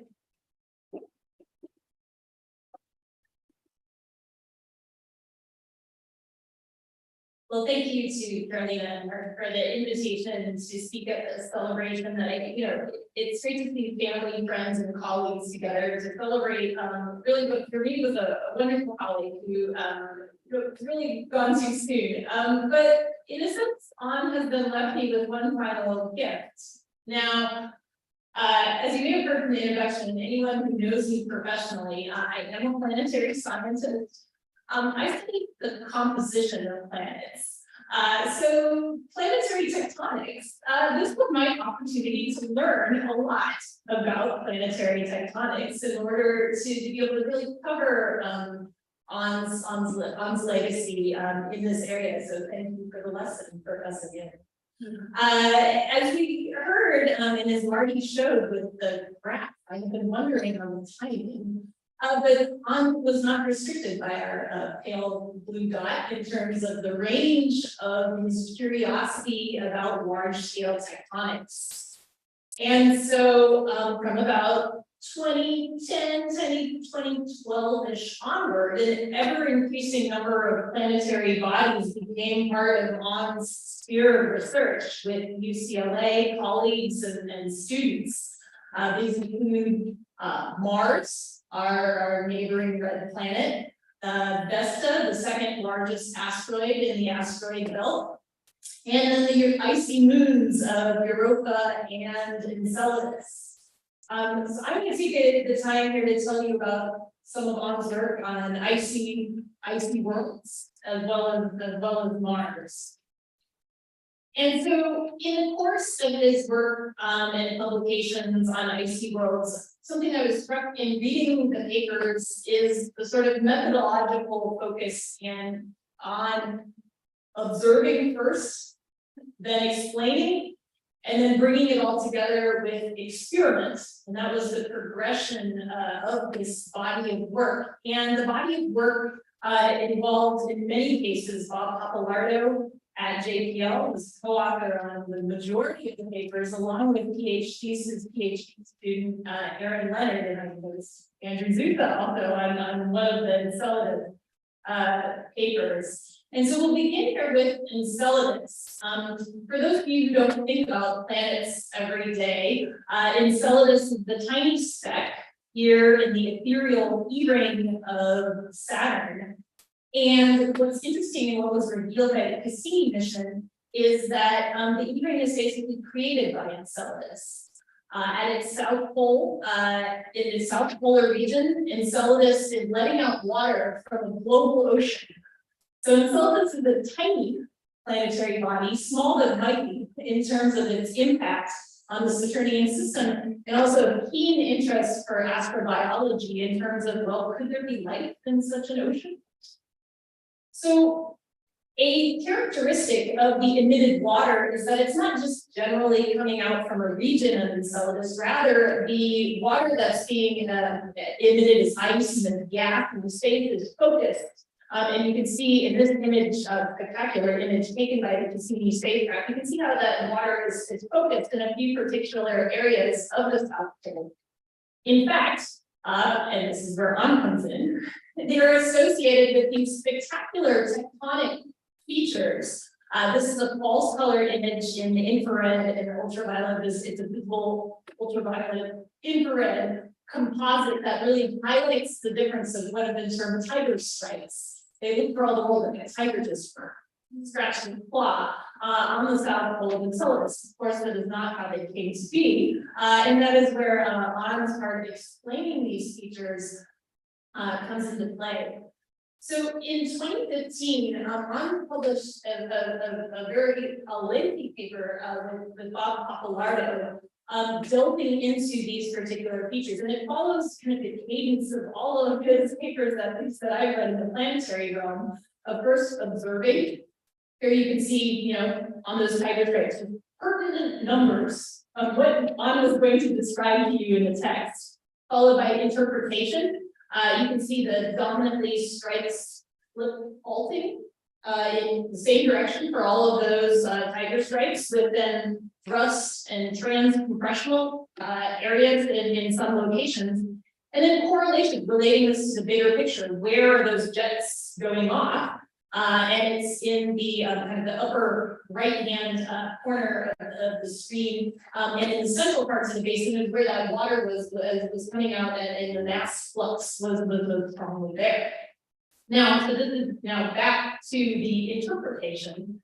And this here was one of On's introductory figures from a follow-on paper, basically highlighting a few things. One, the stripe slip nature, and then the very regular spacing at 35 kilometers or so between these features.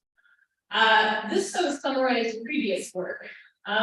It got more complicated when On started looking closely, observing the high resolution features. And I certainly don't have time to go into the details here, but the interpreted map is on the right-hand side, where you can see, in addition to the strike slip, he identified additional faulting along the margins, and then a particular extensional zone in yellow, a deformational, compressional zone in green, indicating actually not only were there were these strike slips, but they were really large features covering more than 25% of Enceladus surface, where it looked like the entire block, for lack of a better word, had shifted. And so, ever the professor though, and I definitely appreciate this as a non-tectonics person reading the papers, he devoted 2 full-page figures to prior to observation of the actual data, giving a primer to people like myself on, okay, well, what should extensional tectonics look like? So just this figure is like captures everything, but just to pull one piece out of it, he's reminding us to remember something from maybe intro structural geology of what we should expect when we see curves in strike slip faults. Do we see thrust faults from compression, or do we see releasing bands? I appreciate this because in planetary science one must speak broadly, and so On was ever the professor. Now, you could get complicated into nitty gritty too. This was an example where he's picking apart someone's prior interpretation that this feature was merely a strike slip feature. The feature in question is 3, this lengthy fracture. You may notice, the astute of you who are burgeoning tectonics folks of your own may notice that 1 and 2 are offset in a very characteristic strike slip motion. That feature is, seems to have moved. On the other hand, if you look around feature number 5, you will see that it does not have that same sense of motion.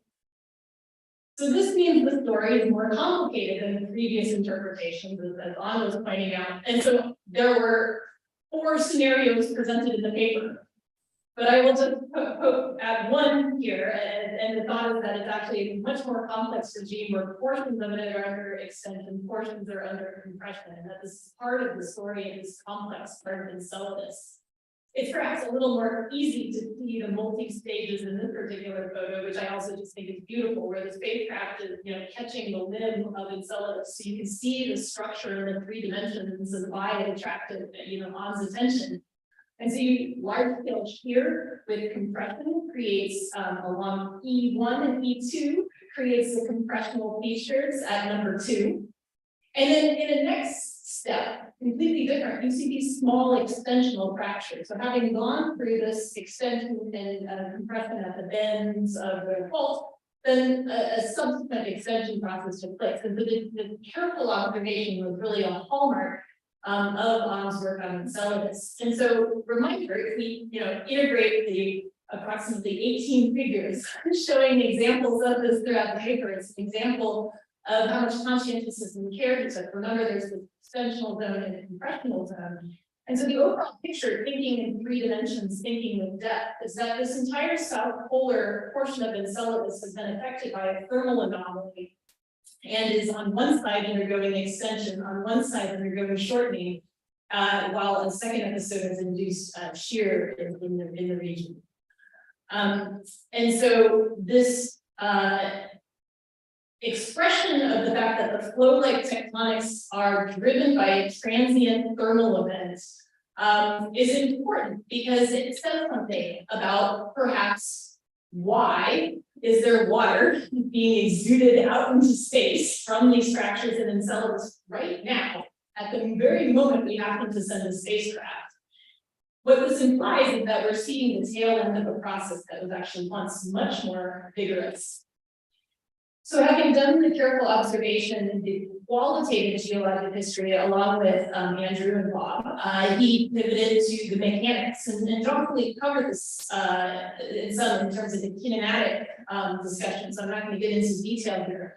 But this regular spacing, unrecognized, provided an opportunity to investigate, for example, the brittle ductile transition at depth.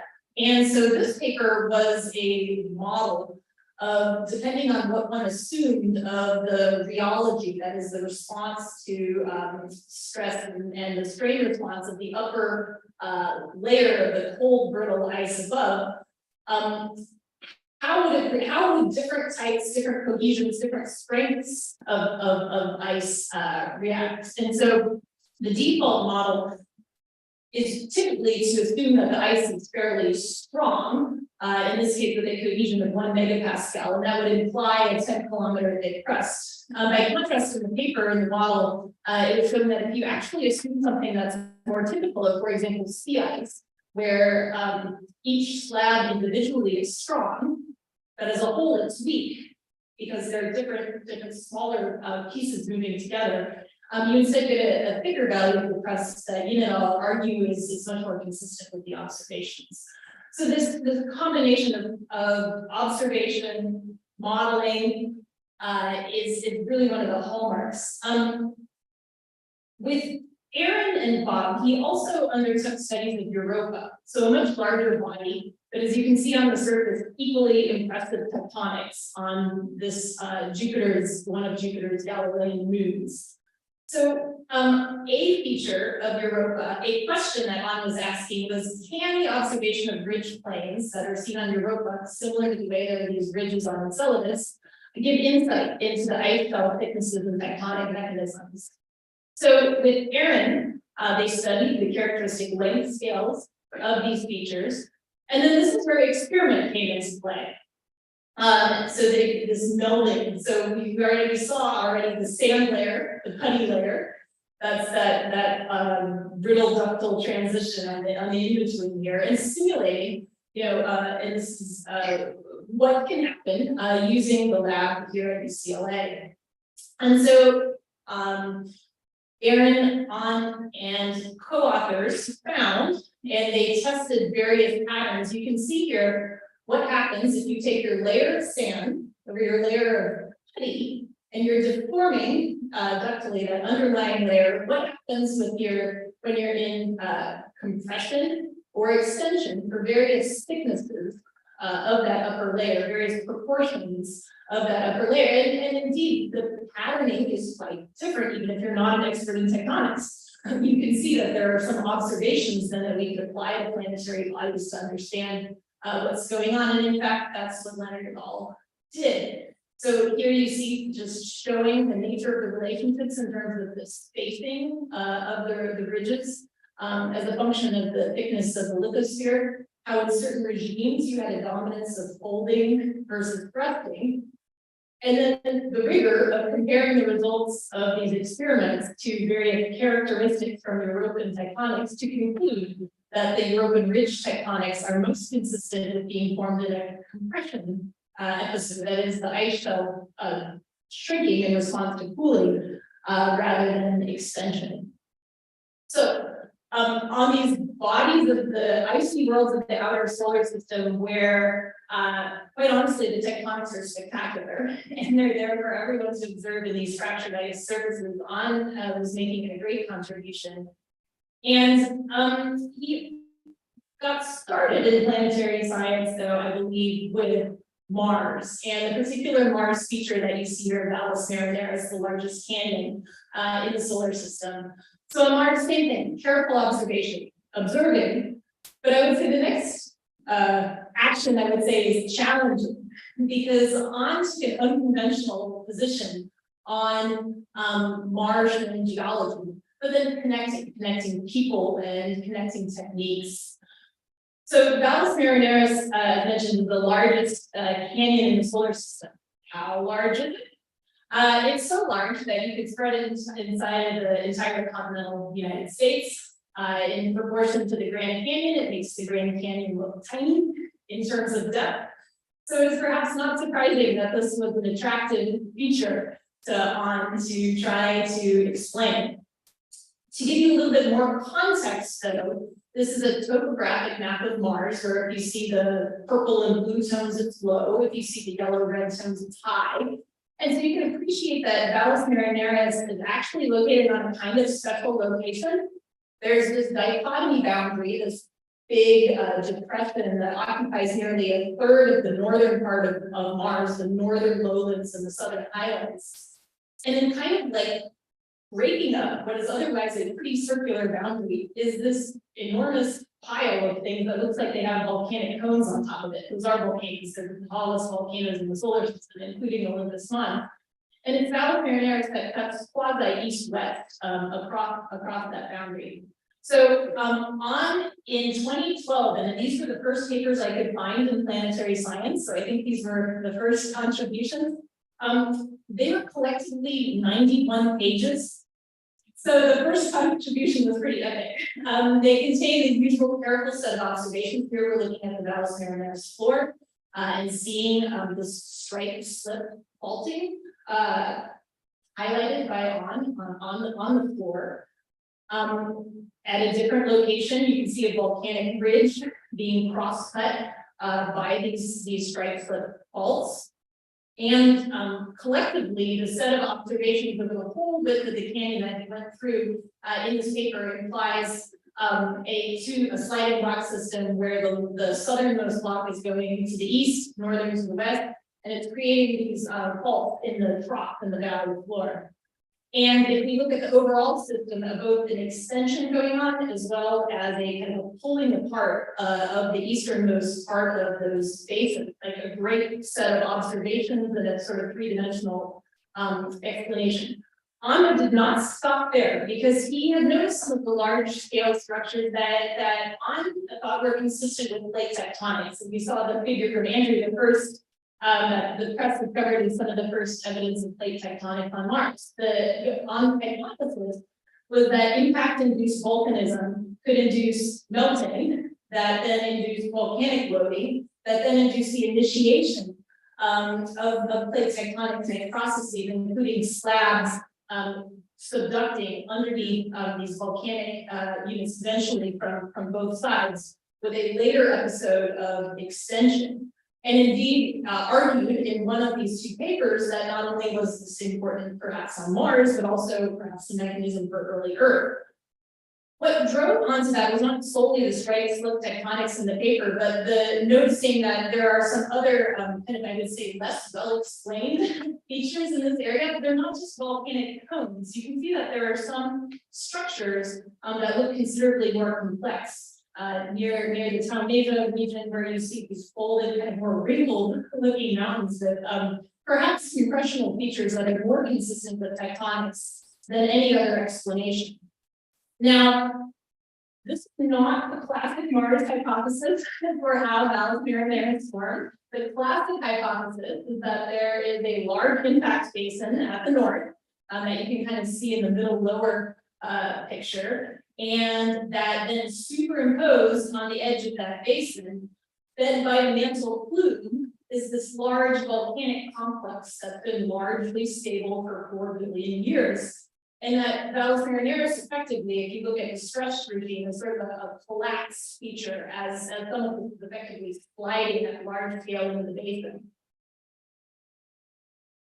I don't study planetary tectonics, but I can see that I think it's one of Andre's features that I think is important is challenging people to explain all aspects of the observations. And to the best of my knowledge, no one has really been able to well explain the elevated structures that are to the south of Valles Marineris through the canonical model, although this is an area of very active research. So I'm definitely stirring the pot at Mars. Now, in these 90 pages of text, I think there were actually probably 5 papers worth of material rather than just 2. And one of the parts that got picked off for later work was about something else commented on in these papers, which is the fact that Valles Marineris, those deep walls, have these huge, incredibly large, long run-out landslides. And here's a 3D view from Peter Grunrad at UCL, University College London, showing one of these landslides. Spectacular. And so this is how I got to work with On, because I got to work with On through Jessica Watkins in the course of doing her PhD, because On and Jessica were trying to figure out why the heck do these landslides run out so long? And they've done this throughout Martian history, they're not just old and maybe, ice was involved or things, lakes or something. Some of them, they're like 100 million years old, which is recent in geologic times. There must have been something else at play. So I'm the one who brought me and Jessica together. I joined on her PhD papers. And one of the things that and Jessica were doing was they were trying to pull in, and this is what I actually do, pull in pieces from the composition of Mars. That is, what are the materials these landslides actually made of? And one of the things that we found is we took a look at PRISM, which is an imaging spectrometer that collects mineralogical data from the surface, that was able to help Jessica learn how to use this technique and then map and incorporate that composition piece into those maps. One of the things we found is that many of the landslide materials and underneath the kind of toes of these slides, you can see these clay minerals. And so the hypothesis is that they were effectively acting to lubricate and increase the runout of these landslides in some instances. By analogy, equivalent to the Portuguese then landslide on Earth, where that the size of the landslide is in part at least dictated by the plays. And so I'm grateful and so on for, first of all, having the chance to work with him. Second of all, bringing me together with Jessica, who, as you know, is an astronaut and launched on that rocket there in the background very shortly after waving to us on Friends and Family Day. And maybe, on this Jessica to go to the moon and then onwards actually go in person to her field site. So I'm just incredibly thrilled to honor Han's legacy of observing, explaining, experimenting, challenging, and connecting techniques and connecting people. Thank you.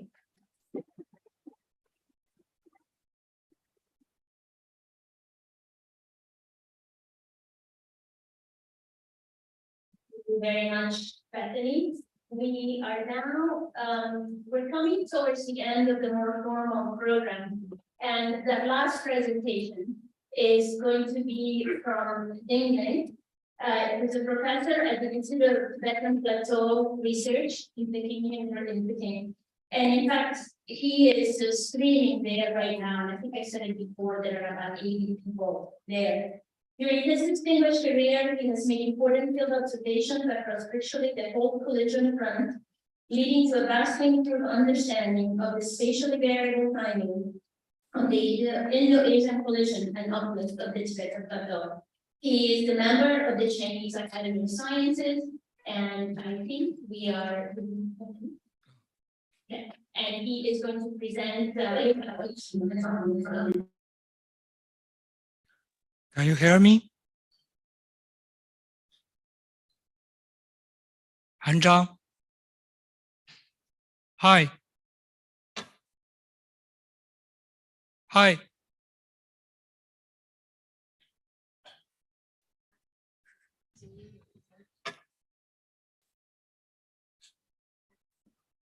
This is okay. Hi. Hi. Hello, we can hear you. Oh, can you hear me? Yes, yes. Please go ahead. Okay. Thank you. Hi. Hi. Hello. Hear you. Can you hear me? Yes, yes. Yep. Please go ahead. Thank you. Hi, everyone. Good morning and good afternoon. Thank you for your coming. I'm also thank you, Carolina and Mark, for organizing this memory celebration for Press An. I'm Ding Ling from the Institute of Tibetan Plateau Research, Chinese academic of science. I'm very honored to share with you Prof. An's impact on Chinese geoscience community.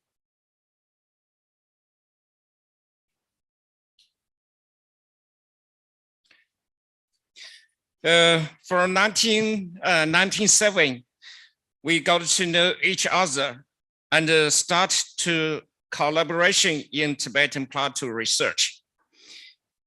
I still remembered one day I flew to Beijing and invited me and my colleagues to dinner at a roadside restaurant he said, let's go to Changtang, the North Central Tibetan Plateau.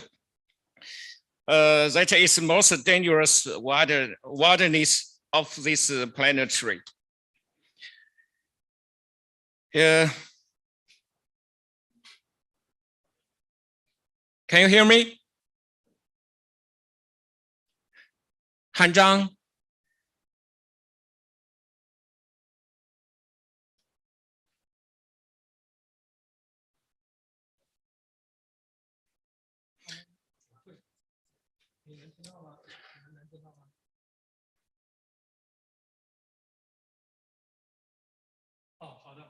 你们主会场的那个声音也关掉，这边我们听不到你们的声音啊。要是我们这边是正常，他们那边出了点故障，他们听不到。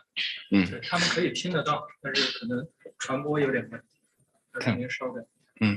好。现在可以开始是吧？重新开始。那等一会儿啊，那我就等你的消息，然后我们重新开始。好。重新开始。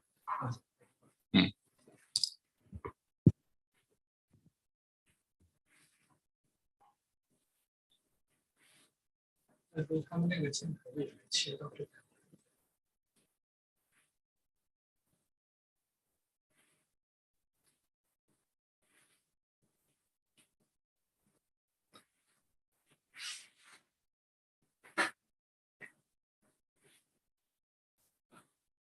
可以了。可以了。Okay, I restart. Hello, good morning and good afternoon. Thank you for your coming. And also thank you, Carolina and Mark, for organizing this memory celebration for Press An Ying. I'm Lin Ding from the Institute of Tibetan Plateau Research, Chinese Academy of Science. I'm very honored to share with you Professor An Ying's impact on the Chinese geoscience community. From 1997, we got to know each other and started the collaboration in Tibetan Plateau research. I still remember one day, An and his two young students, Paul Cap and Mike Murphy, flew to Beijing and invited me and my colleagues to dinner at a roadside restaurant.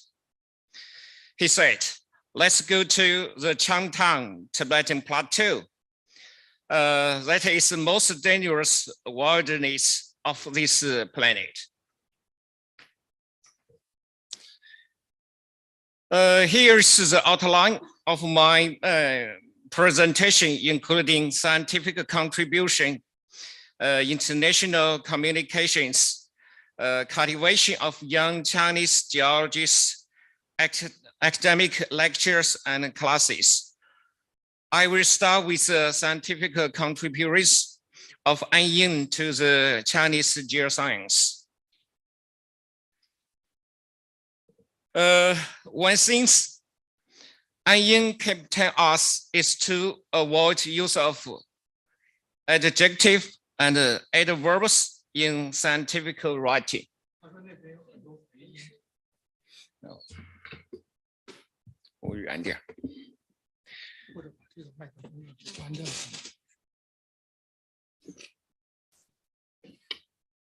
没事。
This has been disabled.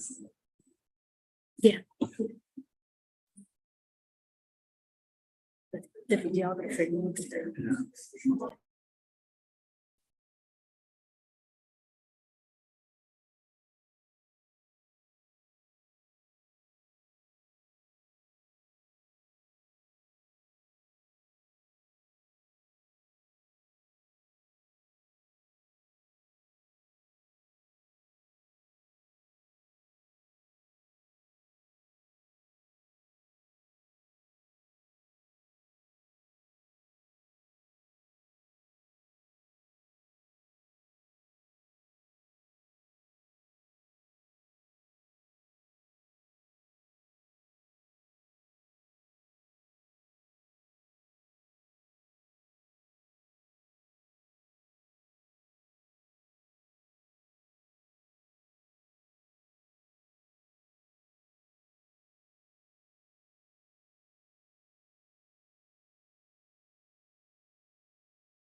OK， Hello，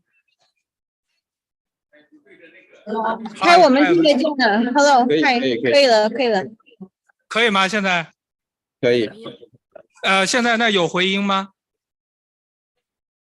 Try to. Hi, Abijah. Hi, Abijah.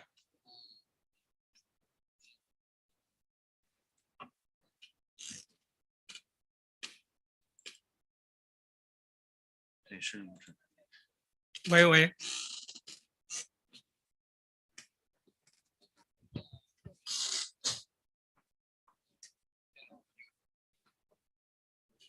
So now it's okay. Oh. Hi, hi, Abijah. Hi. 那我先开始一下，可以吗？我 share 一下。Hi everyone. Hello. Can you hear me? Oh, now it's fine. Okay, the voice is good enough. Okay. Hi. Oh, okay. So we will start later.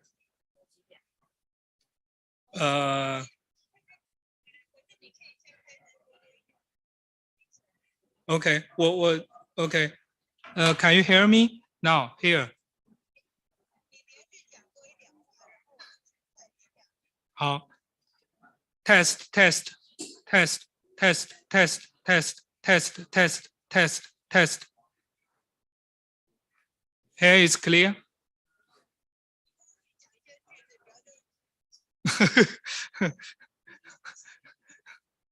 Okay, can you hear me now here?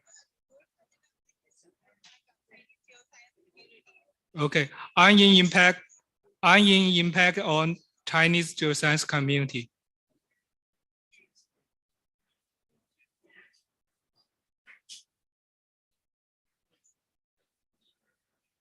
Onion impact on China.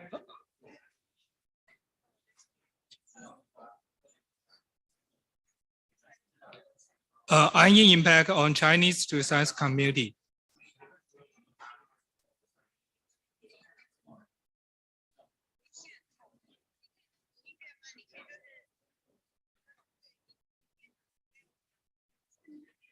Okay.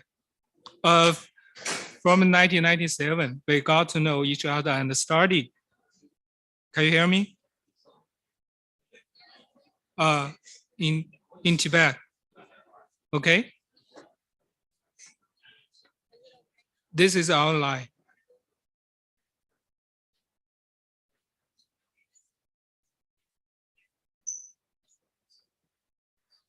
Sure.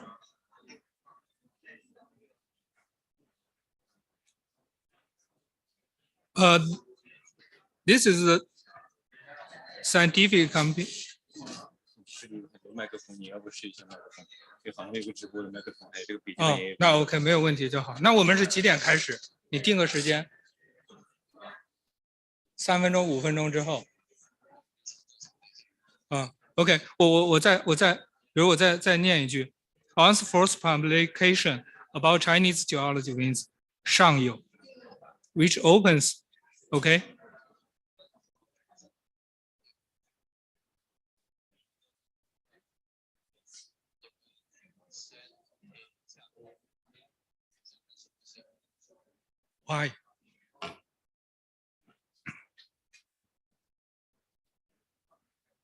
如果用这个呢？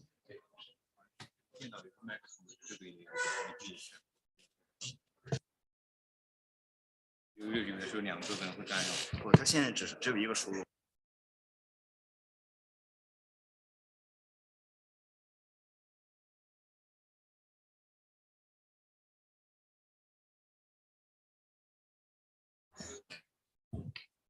So hello.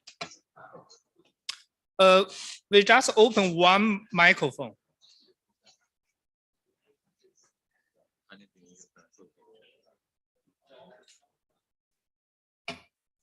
但是现在不知道就是问题在哪，在他们的问题在哪？会有回音吗？他们那边还是会有说的。不是，他们有时候就是完全听不到。On's first paper and the first author.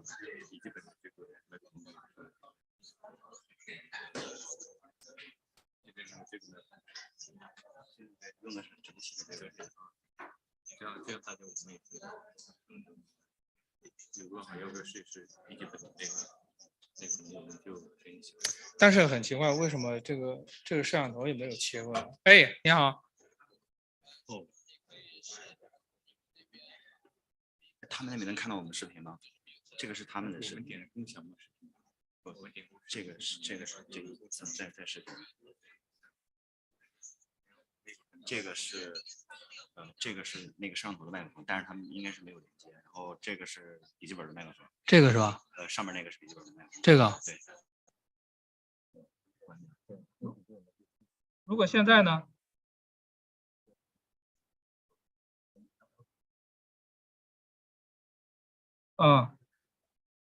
？On's first publication about Chinese geology 上有 which opens OK。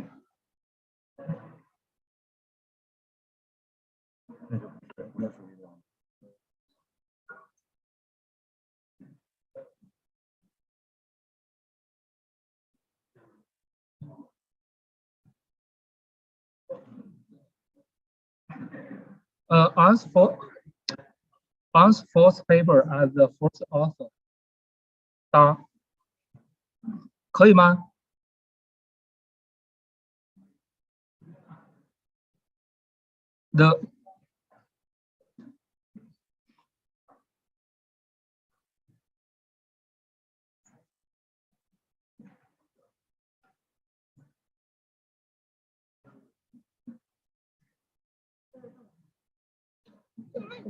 关键是你现在到底是什么问题？是听不清，还是听不到，还是看不到？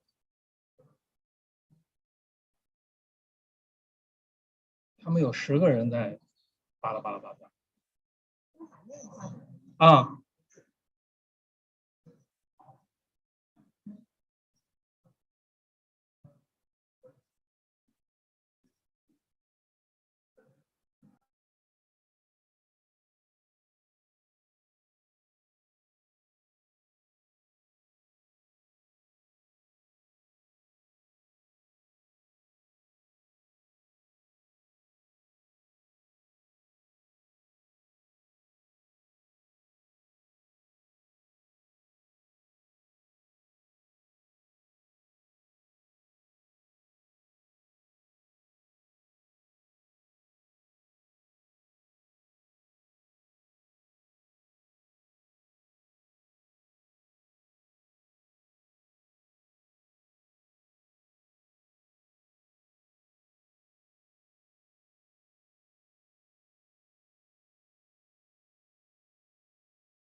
现在呢，我就是怕现在，假如主会场听得到，Zoom 其他的人听不到，因为我们可以从这个对话框知道，就是现在刚才丁老师讲的时候，就是大家 Zoom 其他的人都是听得很清楚。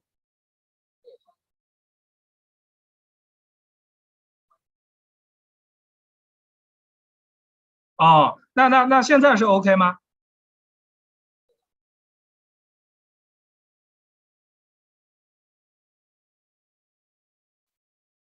好的，那我就保持手机一直通畅，好不好？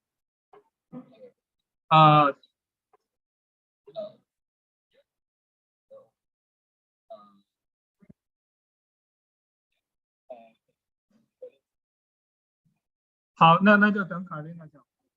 好的，好的，好，谢谢。但是我有个疑问，你们能看到这个视频能看得到丁老师这个位置吗？就是现在能看到我们这边的镜头吗？我看这边都是你那边的镜头，主会上。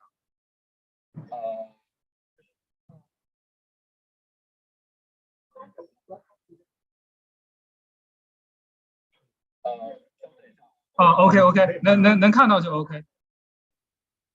对，能看到就 OK， 能看到就 OK。好，那行，那就等卡琳娜结束。那我们是重新开始还是从中间开始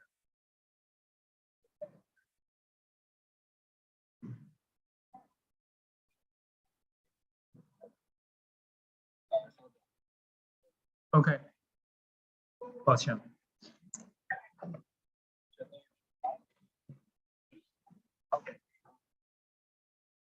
那就等卡琳娜介绍完，丁老师第3遍了。好 ，OK， 没事 ，OK， 弄好了就行。好，您对着话筒拍。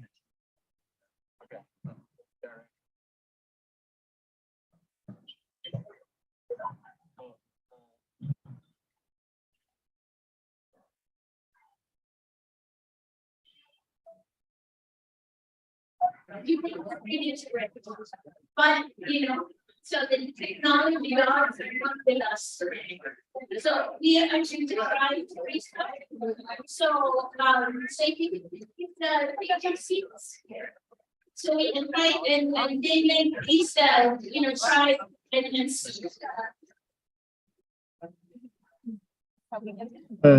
I'm very sorry. I start again. Hello. Good morning and good afternoon, friends. Thank you for your coming. I'm also thank you very much for Carolina and Mark for organize this memory celebration for Professor An Ying.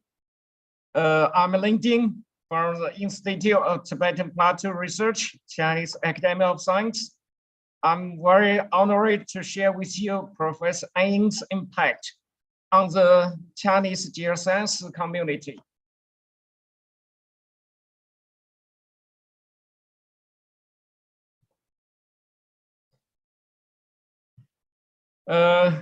From 1997, I got to know each other and start the collaboration in Tibetan Plateau research. I still remember one day, An and his 2 young students flew to Beijing and invited me and my colleagues to dinner at a roadside restaurant. He said, let's go to Changtang, the north central Tibet. That is the most dangerous wilderness of this earth.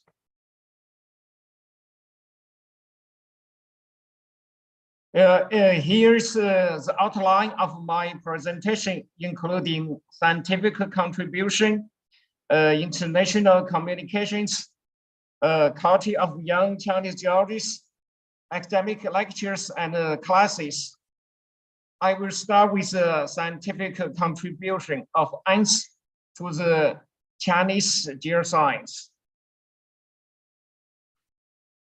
One thing An Ying kept to tell us is to avoid the use of adjective and adverbs in scientific communications because they are judgmental. However, right now, I can only use the big, huge, and enormous contribution to describe what he meant to the development of geology in China. His interests are too broad. I have not enough time to introduce all the contribution and the details of each line. Here are list some of An's scientific contribution to Chinese geoscience, especially tectonics. including orange Xinjiang, such as Darbeijing orange, Himalaya Tibetan Plateau orange, Lhasa Changtang Plateau, Tian Shan Baishan orange, Kunlun orange, Cannon Basin, Qinling, and so on. In 1993, An published his first paper about Chinese geology with his classmate Shang Younian from Peking University. This paper, he suggested indentation model for the North and South China Glacier, the NI model, which I would like to say it was the prelude to An's impressive geological research in China. Also, a year later, he and Mark organized a very important international conference at UCLA. This meeting was about tectonic evolution of Asia. Later, a nice book published in 1996 as a result of this meeting. An's first paper as the first author document the exit of the Ganges thrust and the Rainbow Zedong thrust along the Yalozangbu Silk zone in Tibet. He had done a lot of mapping work in East Lhasa and West Lhasa areas.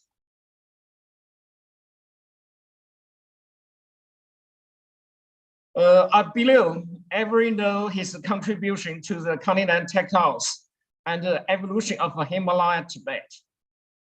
This paper, Global Geological Evolution of the Himalaya Tibetan Orange. This paper in and March 2000 is a milestone of the Himalaya Tibetan Orange research. It is the highest cited paper of Tibetan Plateau research with over 6,000 citations till now. It's worth mentioning that Mark was the first to work on the Tibetan Plateau with An Yin and collaborated with me and my group over the past 60 years.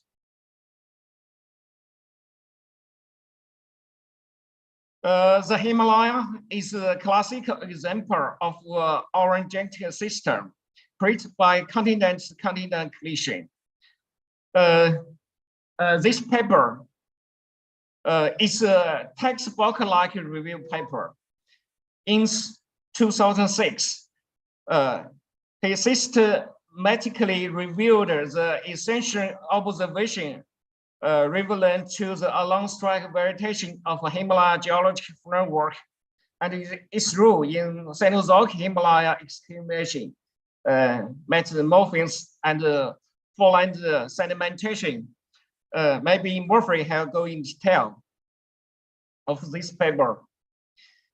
As another work is about Changtang area.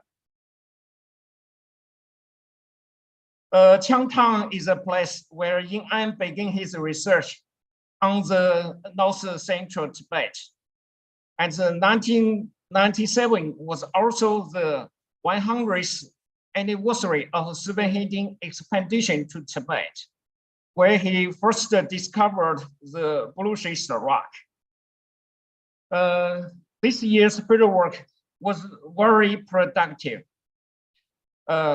Lots of papers have been published and shaped a great geologist, Paul Kemp, in this area.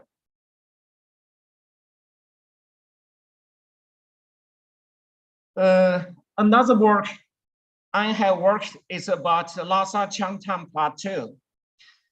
The topic of North-South trading rift in Tibet is still being discussed as a hot topic to this today.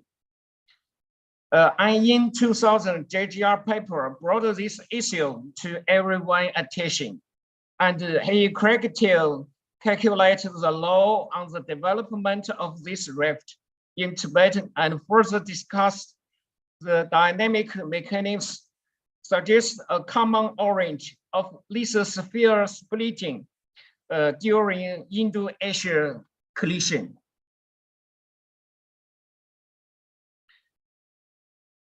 And many key areas in China in almost 30 years, including the Himalaya, Tibet, Kunlun, Chilean, Taitamu, Argentina, Songfanganzi, Longmenshan, Dabishan, Qinling, all over the China.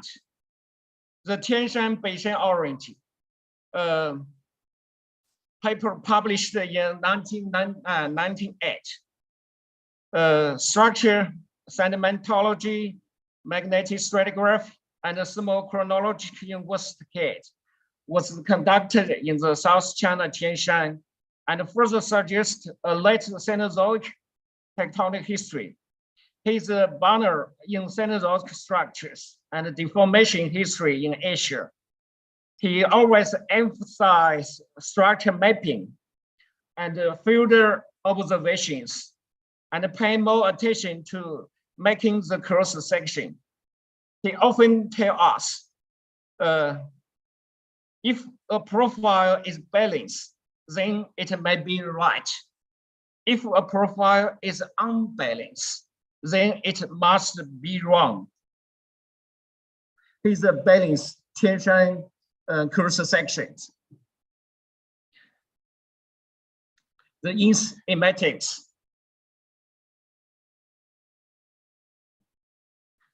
Another important area for ANS work is about Kunlun Range, Taitamu Basin, and Qilianshan in north of Tibet. The Taitamu trilogy published in 2007 and 2008. He systematically reviewed the Cenozoic tectonic evolution and the deformation history of Taitamu Basin and its surrounding regions, such as the Qilianshan, Nanshan, and East Kunlun Range. He further suggested a Paleo-Taitamu hypothesis to address the tectonic relationship among the Taitamu Basin, Turkish Basin, and the Kunlun Range. In this area, he suggests a big Taitamu Basin, including Kirkishili area today.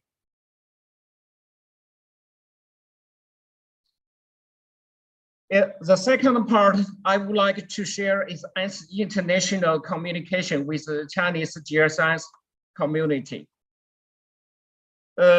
International Professional for Advancement of Chinese Earth Science, IPACIS, is a non-profit organization aimed at development of Chinese earth science. I was a co-founder and the vice president when it was established. He then served as a chair in the year of 2000.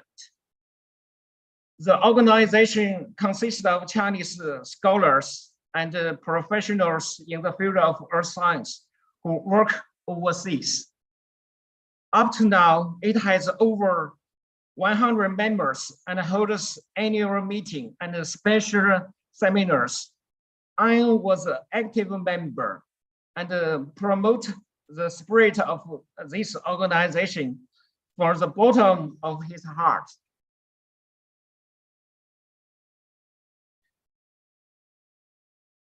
And also effort of advanced Chinese geoscience research is not only confined in the IPACIS. In 2003, I'm as one of the main initiators and conveners organized the first joint scientific meeting of Geological Society of China and the Geological Society of America, which was held as a bridge connecting two continents conference.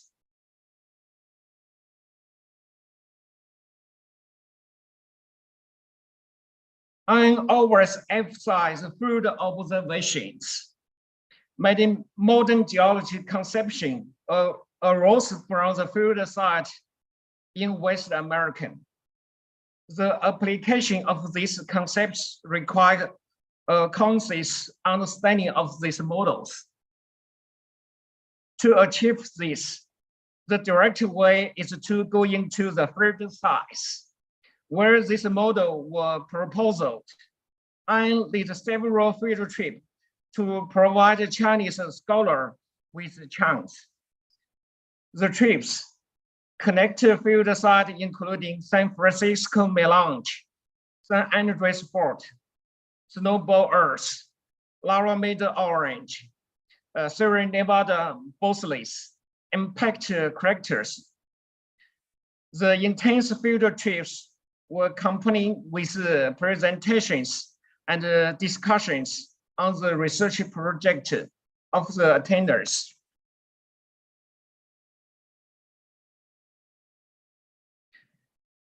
As Catalina field trip led to heated discuss among Chinese scholars, which resulted in a Caldera Symposium held in Beijing on April 8, 2017. Attenders of this field trip share the modern geology conception they had seen by themselves in the field and discuss how these models can be benefited for geological research on other side of the Pacific Ocean. As I'm put on the front page of this field trip guide, the famous Chinese saying goes, traveling 10,000 miles is like reading 10,000 books. That is magic of the field geology. The next part is about cultivation of young Chinese geologists. Over the years, Anne has hosted more than 50 visiting scholars, more than 15 graduate students and postdocs from China. And with more than 100 scholars visit UCLA summer field camp. Here I list the former and current visiting scholar at UCLA, including me.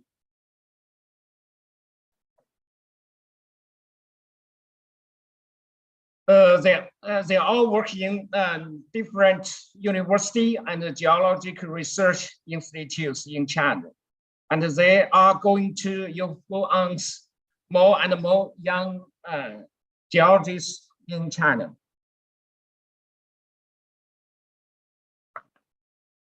The last part of his academic lectures and classes in China. Anne took hundreds of lectures and classes in Chinese university and institutes, such as structural and tectonics, earth and planetary geology. Thousands of students and young geologists benefit from that. I always treat people with a smile and is rigorous in research. He's always seeking and busy. I'm speaking for all the Chinese geoscience community. Thank you and rest in peace. Thank you all.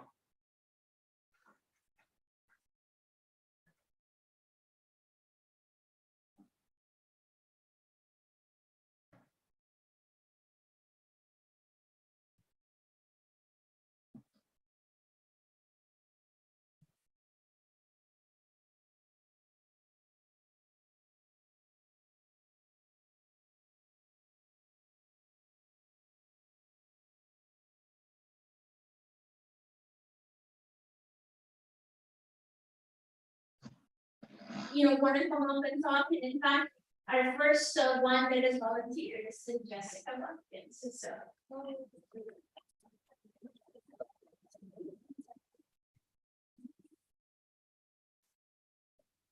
Make sure that it's really. Test. Yeah, yeah, might be good. Yeah.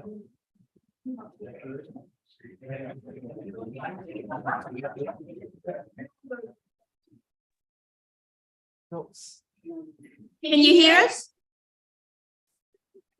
Okay. They're doing it over on the other side. You're set? Can she start speaking? Are we good? Okay, set. Yeah. All right. Thank you, Jessica.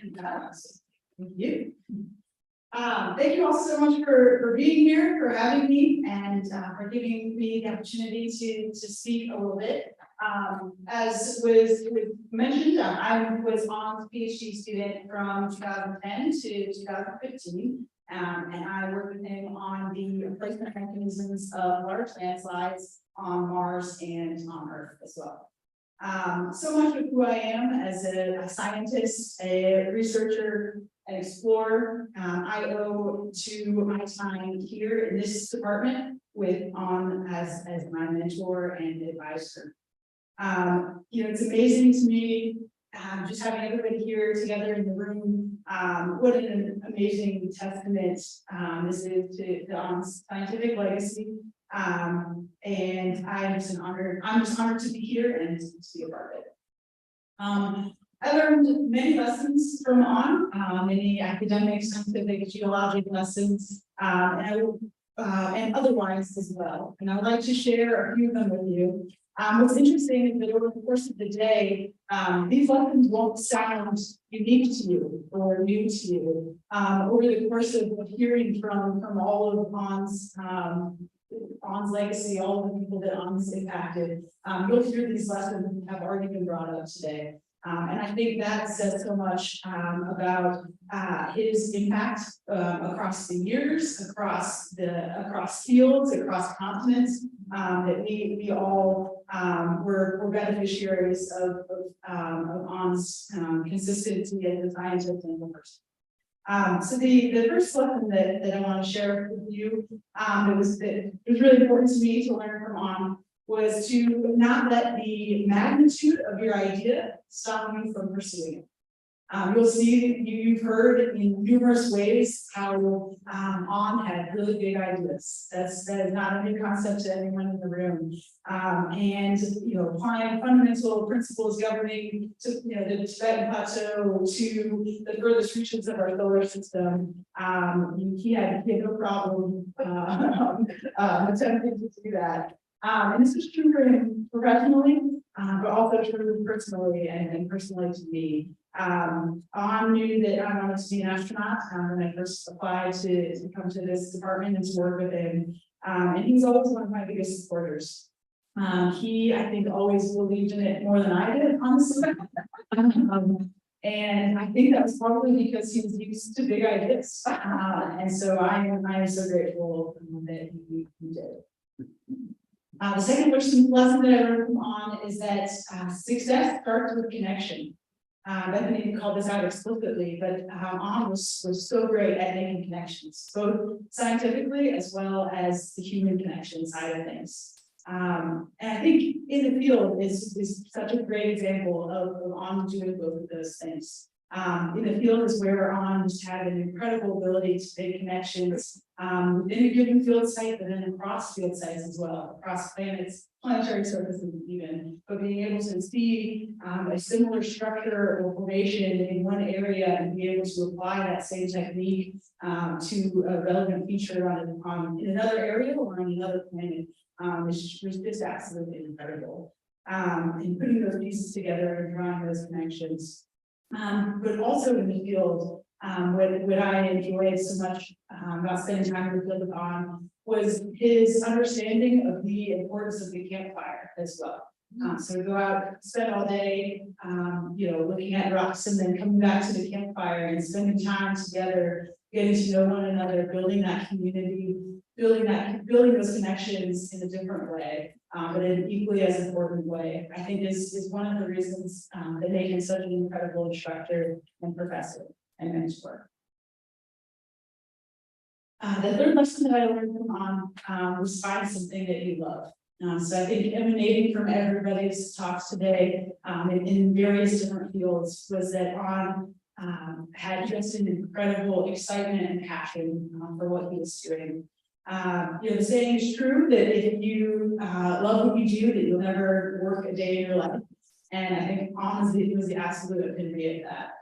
We all experienced that. I remember the first time that I met him was when I came to the department for a visit after I'd been admitted. And his excitement and passion about planetary science. We saw the chart about where he was starting this planetary journey. That was like the day I walked in the door, I think. And so he was just off the charts excited about it, and I was off the charts excited about it. And so just this moment in history that was, that sticks in my mind. And I still carry that wonder and curiosity that he had with me today, everywhere I go, including up to the ISS. So I'm so grateful for all the lessons that I learned from Han and all the ways that he supported me in my journey. From writing a large number of rec letters to the last minute, to his patience with me when it took me 6 years after my PhD to finish my paper because of in training. But most of all, I am just grateful for the investment that he made in the next generation, which included myself, and the way that he showed me how to see the earth and my place in it and in the space around it. So thank you so much, Ron.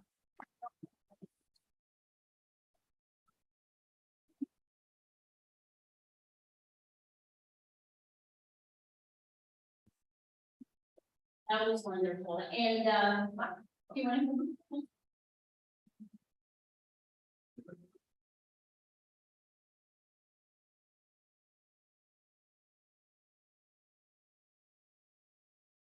As you were listening to distinguished speakers review Bond's contributions to a variety of topics, a variety of planetary bodies, you may have been wondering what is it that separated him from everyone else. And certainly,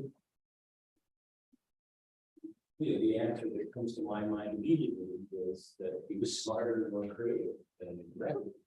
A second explanation is possibly that the topic of his PhD research, the structural geology of Glacier National Park, was not a particularly fruitful study.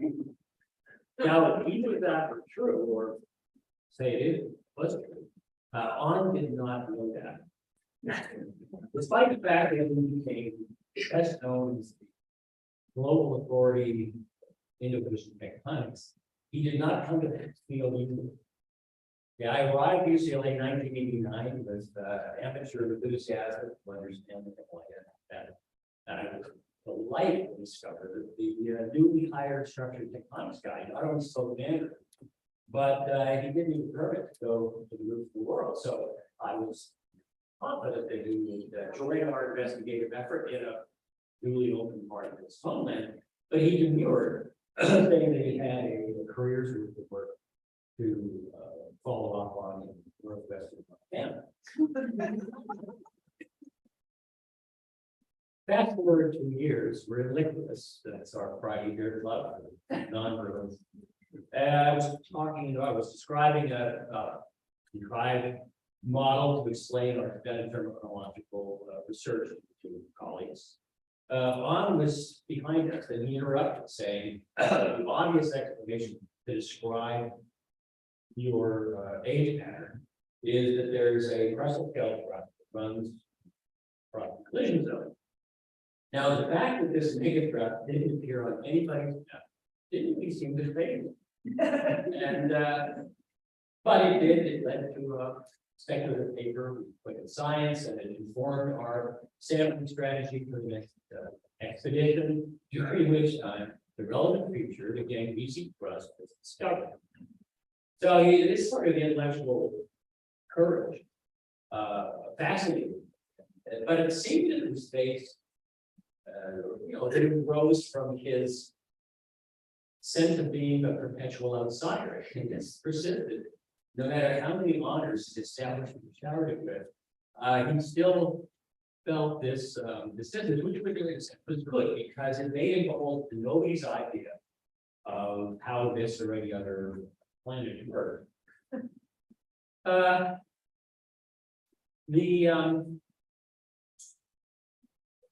His contributions are the improvement to our understanding of how planetary distributions form. As has been mentioned multiple times, always started with acute observation, remotely or in the field, and often ended with a novel reverse mechanical model.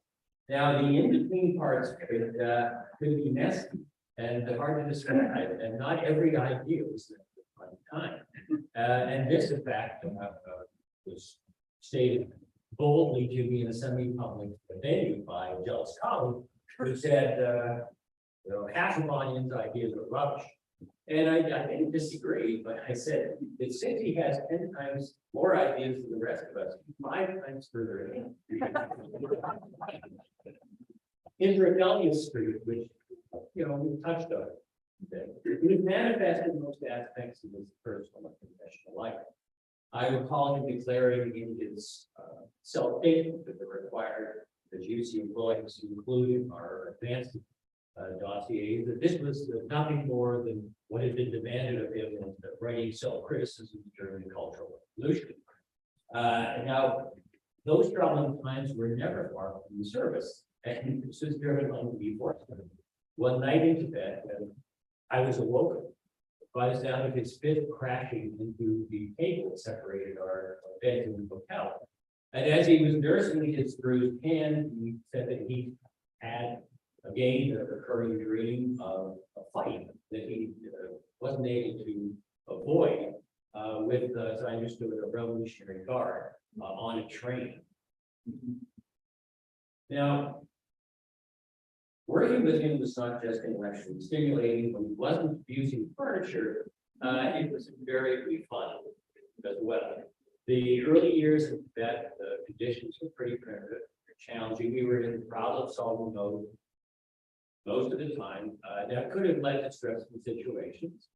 But on Cope adopting that trademark, exaggerated, bone-heavy character that that tamed even young P, the most taciturn of our drivers, and everyone became part of the solution.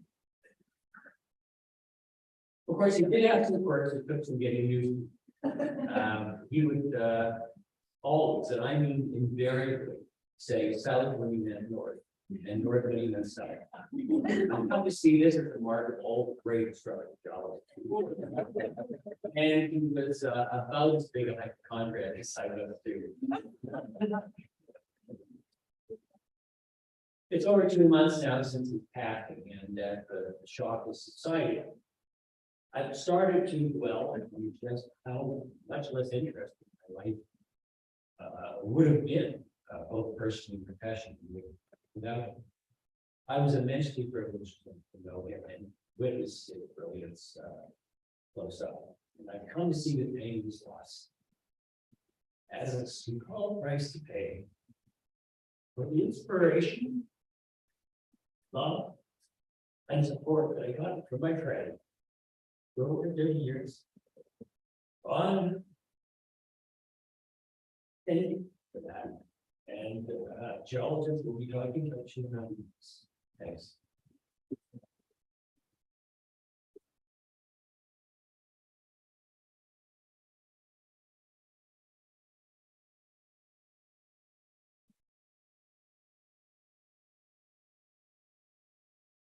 Thank you. Jane, did you want to come? Yeah.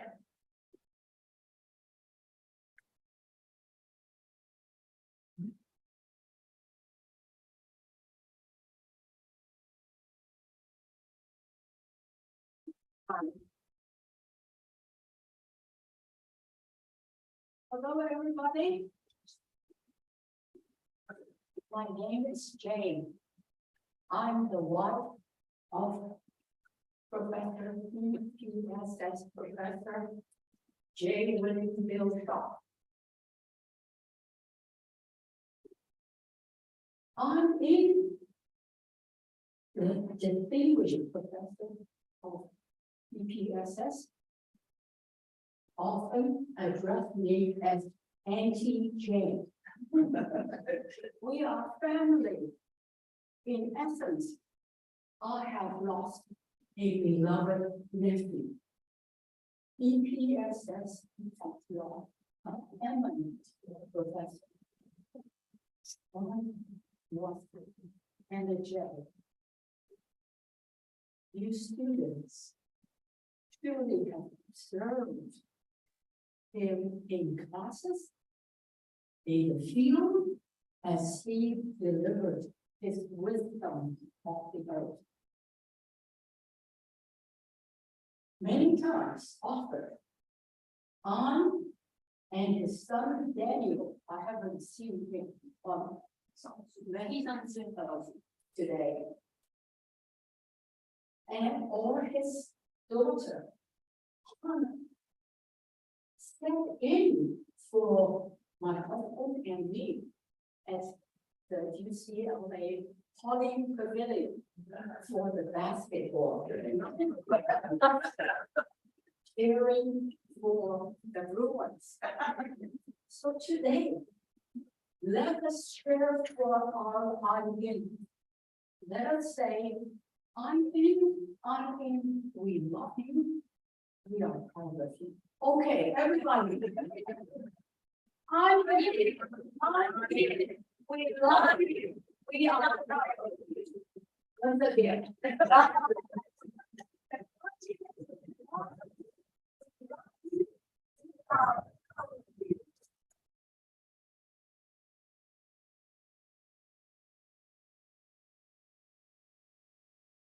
Our presence will remain with us always. Thank you.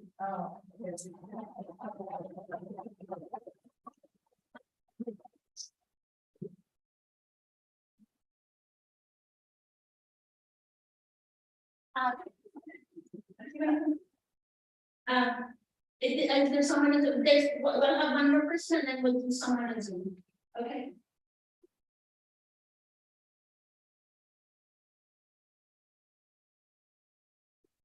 Thank you.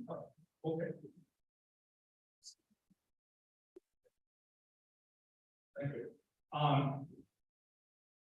It's so nice. We are gathering here to celebrate. And inside is humans. For those who may not know me much, and my name is Angshen. I'm a research business in this company for many years. So much has been covered, and some from these former students. I'm not these former students that have been a collaborator of IIN for many years. I understand.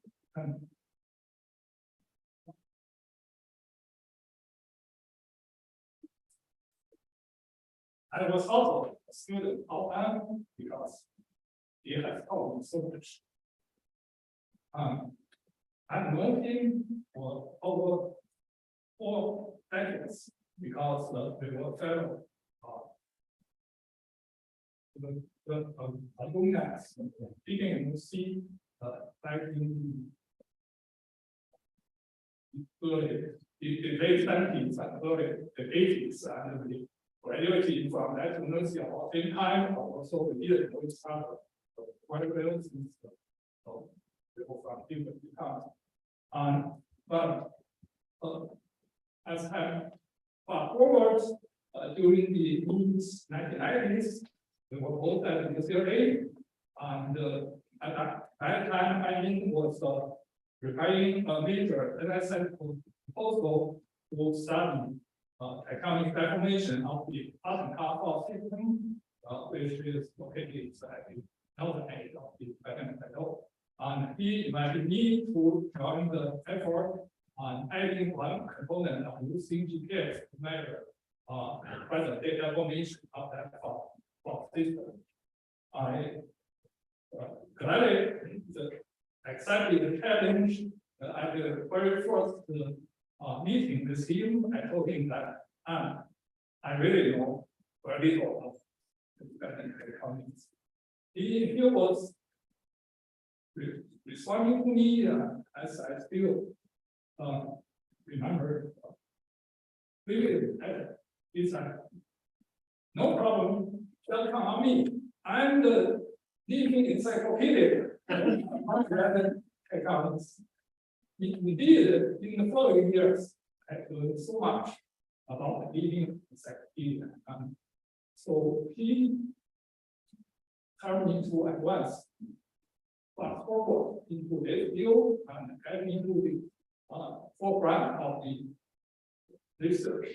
And so from that time, we started our collaboration for more than 2 decades. We together published more than 4 papers, 2 of them published in the early 2000s. One was about the economic deformation of the tax system. In that paper, we were able to pin down very accurately the rates of that very important system, which really have great address the very important problem of the deformation mode of the China platform. Say the pivotal role in putting the state the interpretation into the right context. And another paper about the economic deformation in the North China area.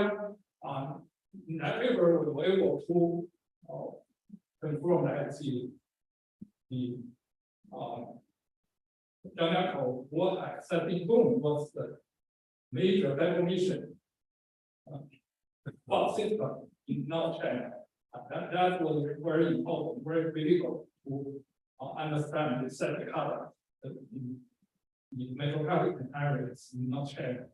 And also was able to put aside the big context of how the deformation system was involved in the East Asia. And so together, these 2 papers have got more than 600 citations so far.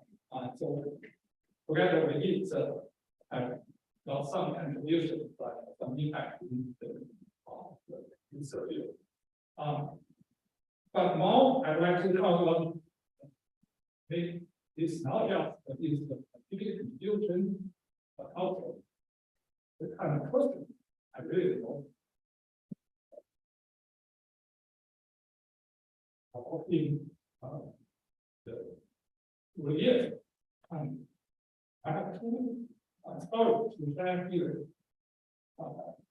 One was that during the early years when I started collaboration with him, we talk about the difficulties in conducting field works in Tibetan control.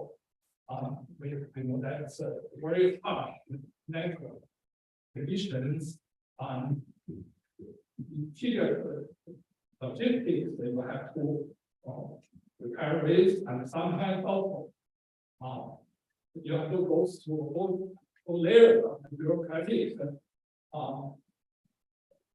obstacles to get the right permits and some performance.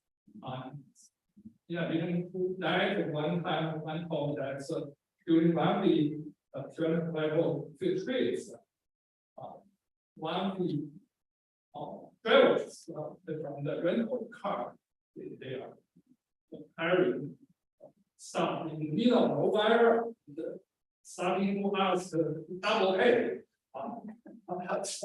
Otherwise, even out the vehicle. So all kinds of things like this, the technical team, he was able to handle.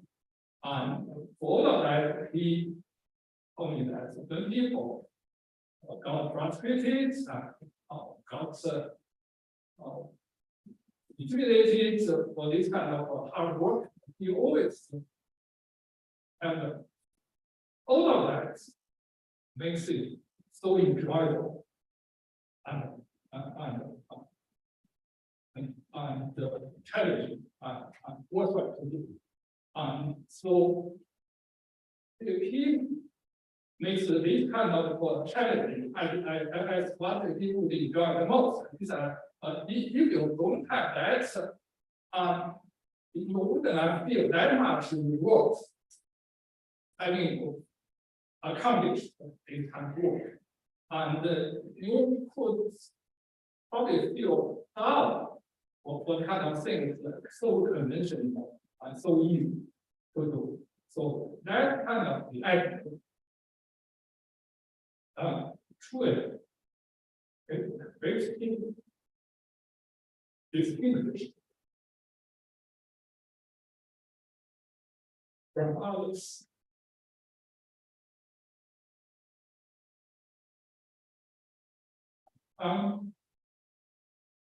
Nothing I will try to is about one particular incident. From that, I could really know his character. As we all know that An has been collaborated with Chinese scientists a lot, and he traveled to China so many times. At the end of that, his trip to China, he was returning to LA, and then he was stopped at the LAX by FBI. That was during July 2019. That was at the forward momentum of Trump administration's China initiative, and that was about to crack down a lot of illegal activities by some of the Chinese, either academic people or the business and so forth. And was interrogated for several hours at LAX, and before he was released, and about interrogated about his activities back in China, the people who contact and things was willing, and then he returned to USA. He talked with me about incident that I could notice that he was very much disturbed, and when I talked to him that I was also arranged a trip back to China in this coming month, he is then now to better now because of the big potential dangers, and so eventually I accepted his the warning, and I canceled the trip. After that, he reported the incident to the USA's business office, and we wanted to have the support from the university, but at the beginning, he didn't get that. Inside, he got a lot of questions, and what he really did, and so that made him so upset. So he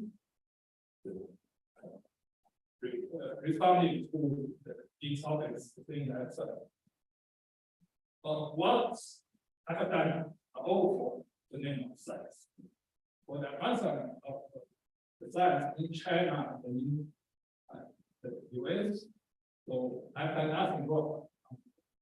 So if you want to make meaning for what I have been doing, and I would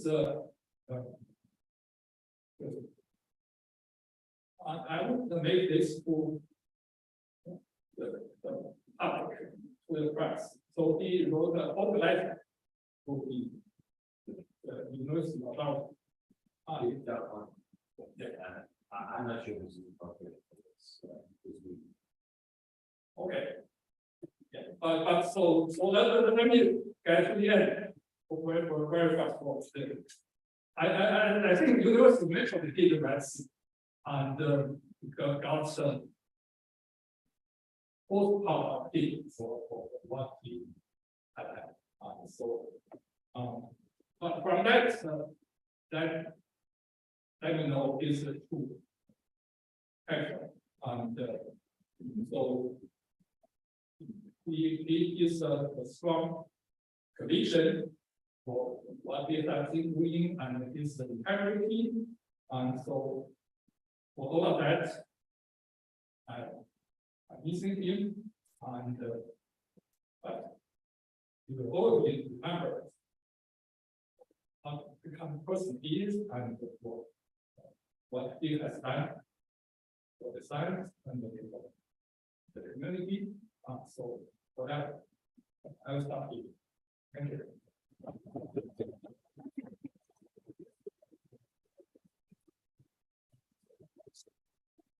We have some presentations from some remarks from Zoom now. I just want to.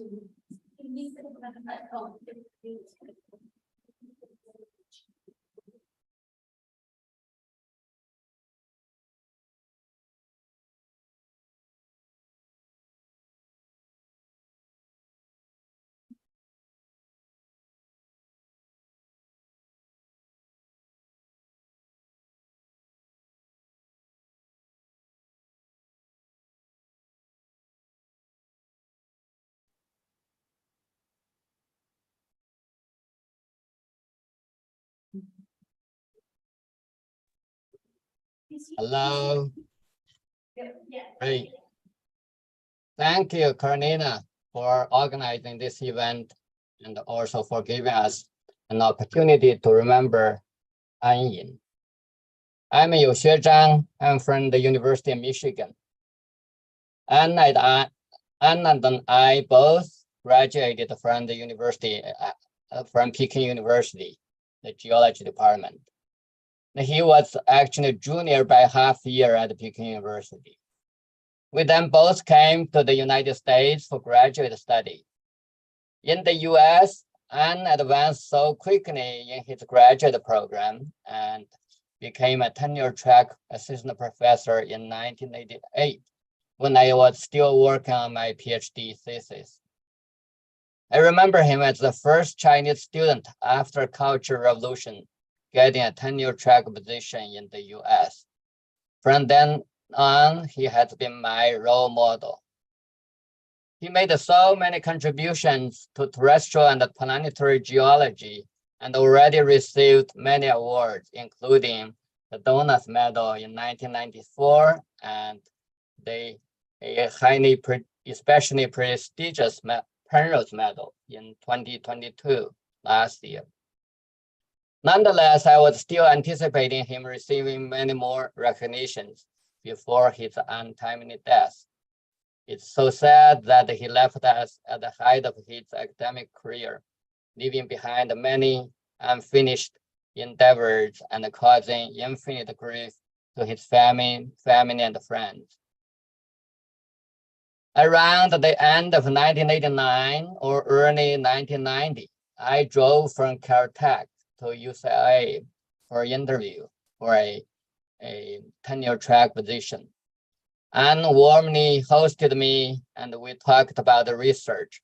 This was actually the first time I realized and I was so impressed by the width of his knowledge, because I wasn't very familiar with his research, but he asked excellent questions about my research. At the end of the interview, he and Mark Harrison and Art Montana accompanied me to the parking lot. And I could not find my car for a long time. It was so embarrassing. Eventually, I did not get the position and hence lost the opportunity to work in UCLA in the same department as Anne. After I became an assistant professor at the University of Michigan in 1991, we discovered many common interests, especially on shared desire to help advance earth sciences in China to the forefront of the world.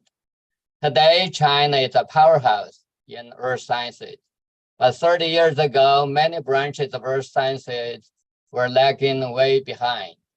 For example, plate tectonics was still considered one of the competing hypotheses and was not the framework in guiding studies in earth sciences.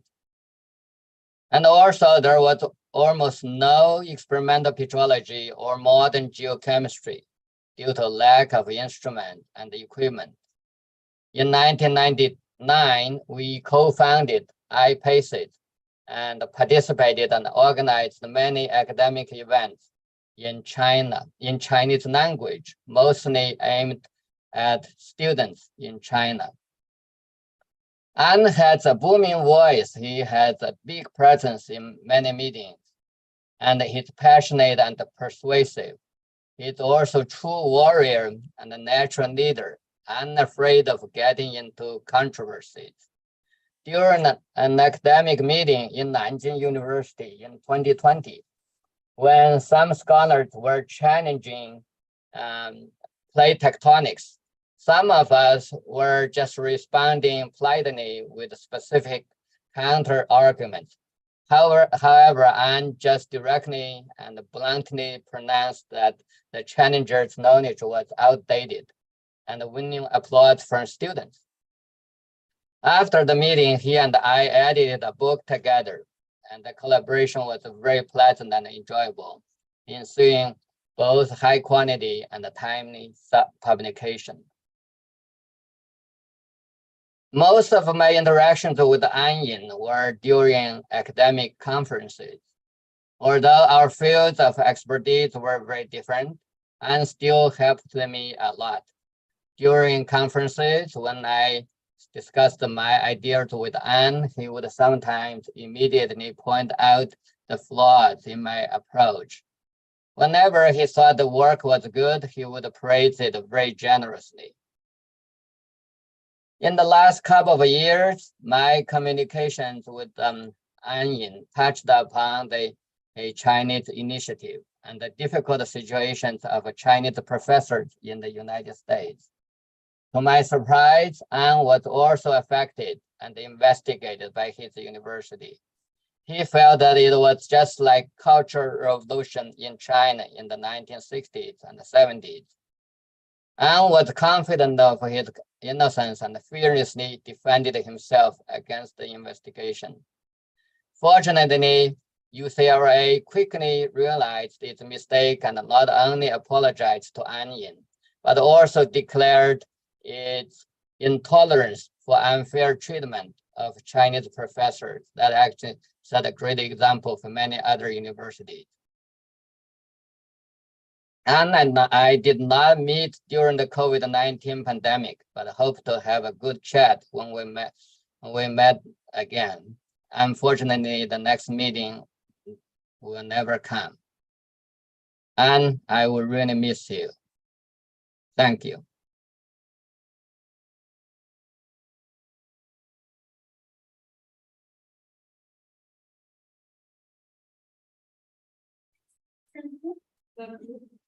In China.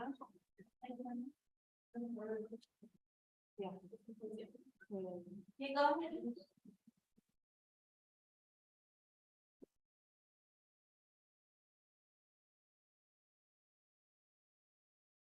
I'm Guo Zhang from the School of the Earth and Science, Earth and Space Science of Peking University. Almost 40 years ago, Professor An Yin studied in Peking University and studied his science in the Peking University, and then he constructed his big name in the USA and in international. So in the past almost 20 years, I am very honored to have the chance to in his class and even the field work. During his classes and in the field works, he showed many his field-based data and information, including the Dimitri's and the kinematics in the surface, and even some tectonics and mechanism and the root of the Earth is very awesome and great for us, our young biologists, to study it and invite our mind. It's very great. So it's the first thing for me to understand and further and deeper to how to encourage us to study the field and research the openly.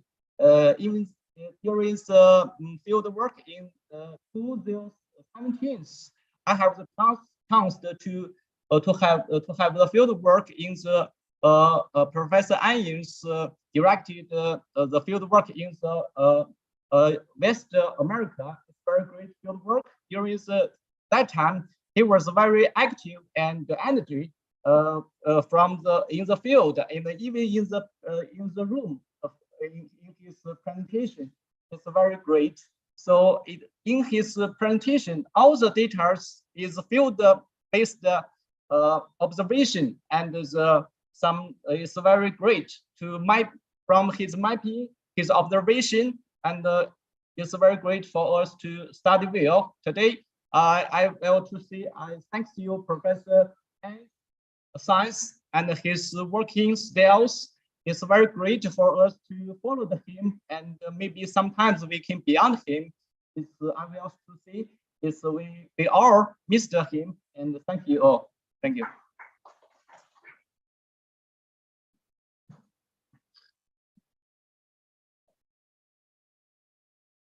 Good morning, dear friends, dear professors, dear students. My name is Cai. I had been the director of International Cooperation Office of China University of CUGB Beijing for 10 years. Today, Professor Wang Guosheng, Vice President of CUGB, is also attending this memory celebration. But he said, you know more about Professor Yin, so he gave me the chance to say something here, to say something about Professor. As you know, Professor Yan has been the honor professor of China University of Geosciences. During the times when he do cooperation with our university, there are lots of young teachers and professors have chance to come around to do cooperation with the professors in UCLA. And also, I remember every summer vacation, he organized summer camps for those young students. They have chance to do field work with professors in America.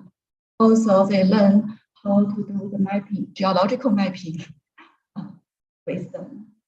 So I think those project is not practice their professional skills, but it should say professional abilities, but also improve their language skills. It helps a lot of professors, young teachers, and young students to practice. I think it's the basement for them to know how to cooperate with the professors and teachers abroad. It's also the basement for them to operate their professional career. I have watched a film beside a man lives as long as he is remembered. So I think the young teachers and students in China University will remember Professor Yan for a long time. Thank you all.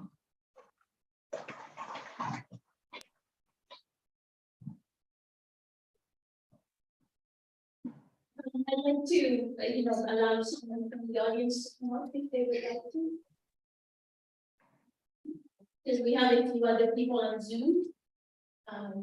So, Shani, do you want to go from Zoom?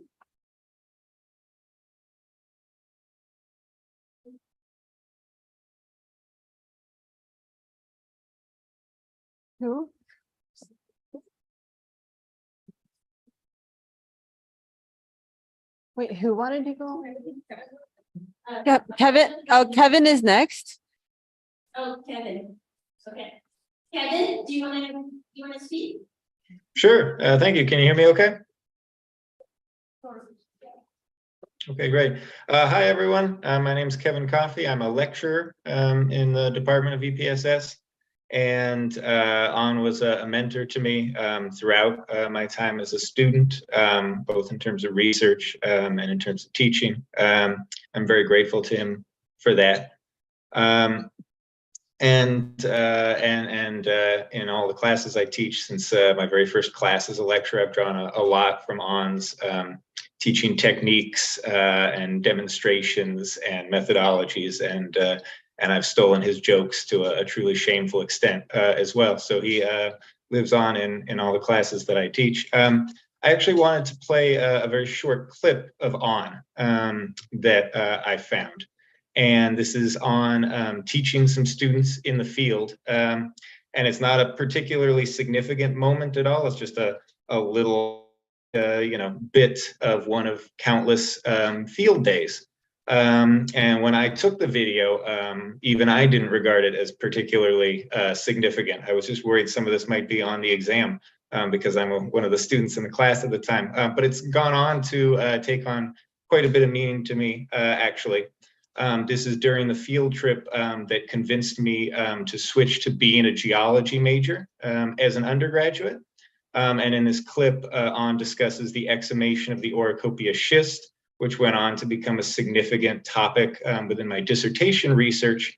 And this is all happening during the field trip for our structural geology course, which years later I would go on to be the teaching assistant for. Along with his former student, Peter Haproff, who's also on Zoom here. And years after that, when An took sabbatical, I would even have the chance to teach this course and lead this field trip back to this very same spot, along with his students, Abijah Simon and Hanjiang Chen. So a little bit of background about this clip. This is in the Mud Hills, just north of the Oricopia Mountains, next to the Salton Sea, southeast of UCLA in Southern California. And An is talking about the Oricopia schist, and he's talking, this clip is kind of midway through his discussion of it. So it starts with him comparing it to the Santa Monica Slate, which is at UCLA, our local metamorphic rock unit. And he discusses the tectonics behind this, and then he actually, towards the end of the clip, mentions his idea that was brought up earlier, his passive roof thrust idea. And we heard a lot about that applied to the Himalaya, and how a lot of this was based on him thinking about this example in the Oricopia Mountains. And this is that Oricopia Mountains example that he's mentioning. And you'll see him smiling at kind of being the outsider, as people have said, with his controversial idea. So.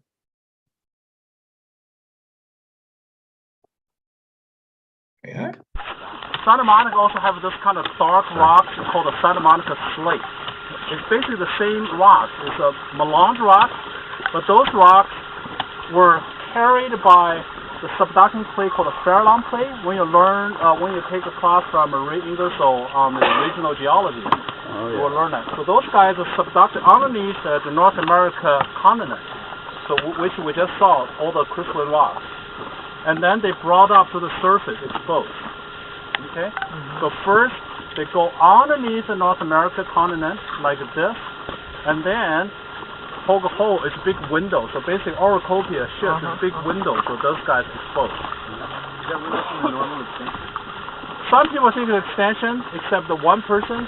Most people think it's extension. And that's me. I think it's a thrust, bring it up, and then erosion, you roll the rocks out.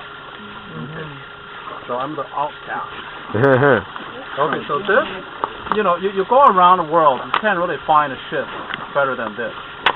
What do you think of these? Britain, do you have a schist like this? I mean, the whole place is schist. Better? Better? No, that's well. Thanks.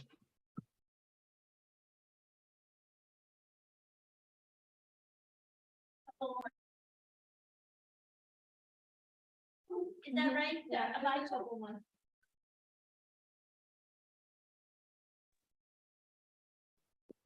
And then that would be the last two ones.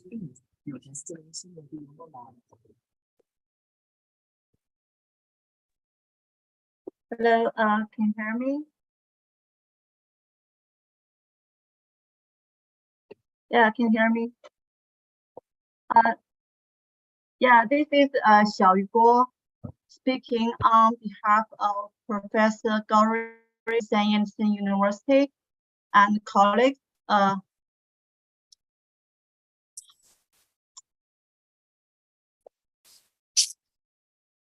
非常感谢。好，这边正在。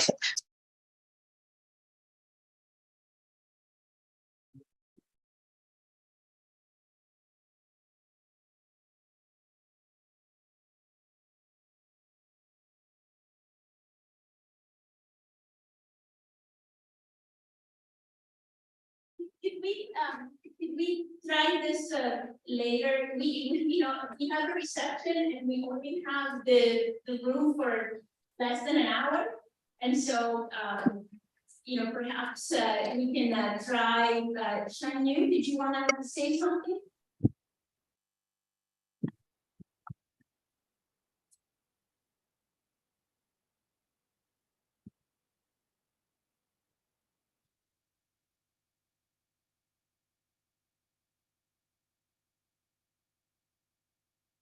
Yeah, I'm sorry. Yeah, there's something wrong with my computer just now. Sorry.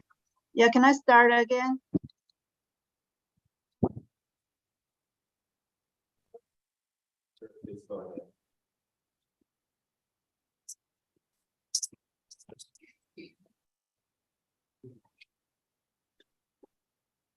Hello, can you hear me?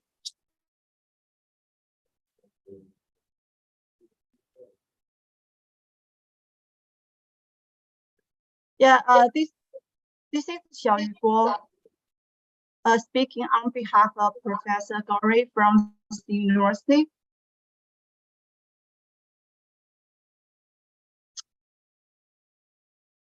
And the colleagues in the Institute of Geology, Chinese Academy of Geological Sciences. Professor Gauri asked me to talk something here. He's an old friend of Anne for over 30 years. So we worked together on the Taiping Plateau during more than 30 years of acquaintance and collaboration with Professor Anne. As multi-dimensional set designing, extensive geological theories, and meticulous observations have profoundly influenced us. So Professor An selfless and tireless assistance our members in enhancing their understanding of deep structural geology and exploring new research directions. Most of all, the vivid and informative explanations of the evolutionary processes of geological structures provided by Professor An during field trips are deeply imprinted in the mind of team members. Anne's exemplary scientific spirit, visionary outlook, and profound knowledge have silently influenced us and will continue to guide us as we strive for excellence in the realm of science. His passion and teaching continue to inspire generations of scientists to come. So Anne will be deeply missed. His legacy will live on. Thank you, Anne, and yeah, thank you, Anne, and rest in peace. Yeah, thank you guys.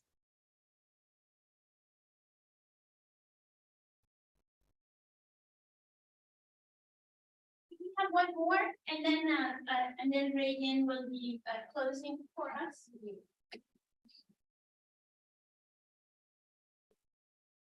Can't hear you. Hi, can you guys hear me? Yes. Yes. Yeah, okay. Hi, everybody. This is Shangyu Ni, An's classmate of Geomechanics 78. Sorry, I cannot be with you guys in person because there are family things that had to take care of. So happy, so great to see all you guys get together and celebrate the wonderful life of An Yin. And I think it has taken many, many weeks if for us, many of us, to recover from the tragic loss. I think anything we learned from him is to smile, to keep smiling, keep positive, particularly for Daniel and Hannah. Maybe you guys are in the room. Let's, keep his legacy. And I just want to say one thing about this statue concept Alex Webb has shared with you guys. I know, of course, UCLA is a great school, and it's not it's very rare for UCLA to have a personal statue established in the campus. But myself and many others, his former students, etc., feel he is exactly that special. I dare to say, particularly in the current US-China relationship sort of environment, we hope UCLA would have the vision to say, actually, we need more people like An to bring the two great countries together, to great people together. So I know it's a long shot. We know it's a long shot. I know many of you guys have supported. And I think there are a lot of great initiatives like scholarships for the students, for potential chairmanship, etc., or chairship or a room. But I personally feel this is something we can do for him, so to speak. If there's a statue that can be established on the great University of UCLA, that is hopefully for many, many generations to come, to inspire the future students to learn geology, learn to base your work on your good observation, field observation, to love the nature, to love our planet. So I just want to, make my personal plea to you guys. I know Caroline and others have already supported this initiative a lot. So please, help us try to make this happen. I think it would be I think Anne would not, hopefully, in heaven, if we are able to do this, not just for him, but for this university, for the society. I think maybe for a better world, if I dare to use that strong word. So let me stop there. Thank you again for giving me a chance to say a few words. Thank you.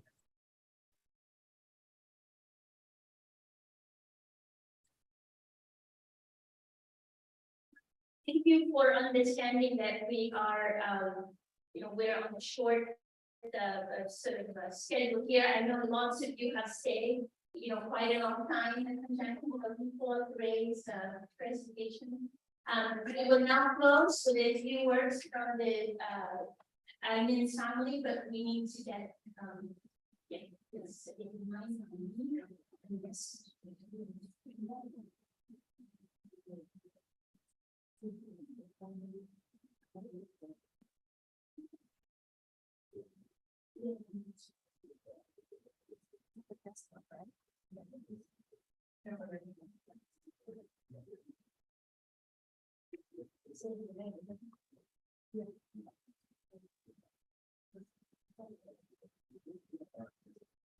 Can you find it?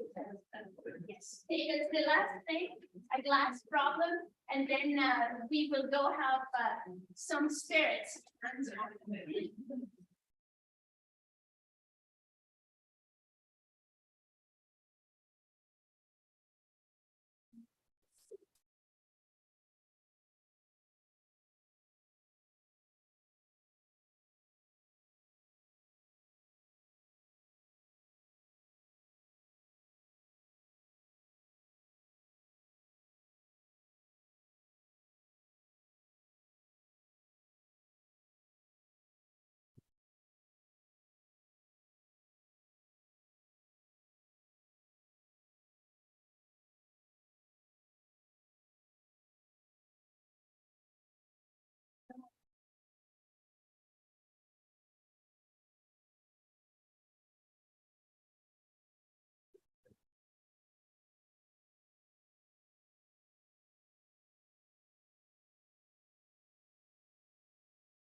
Yes. Okay.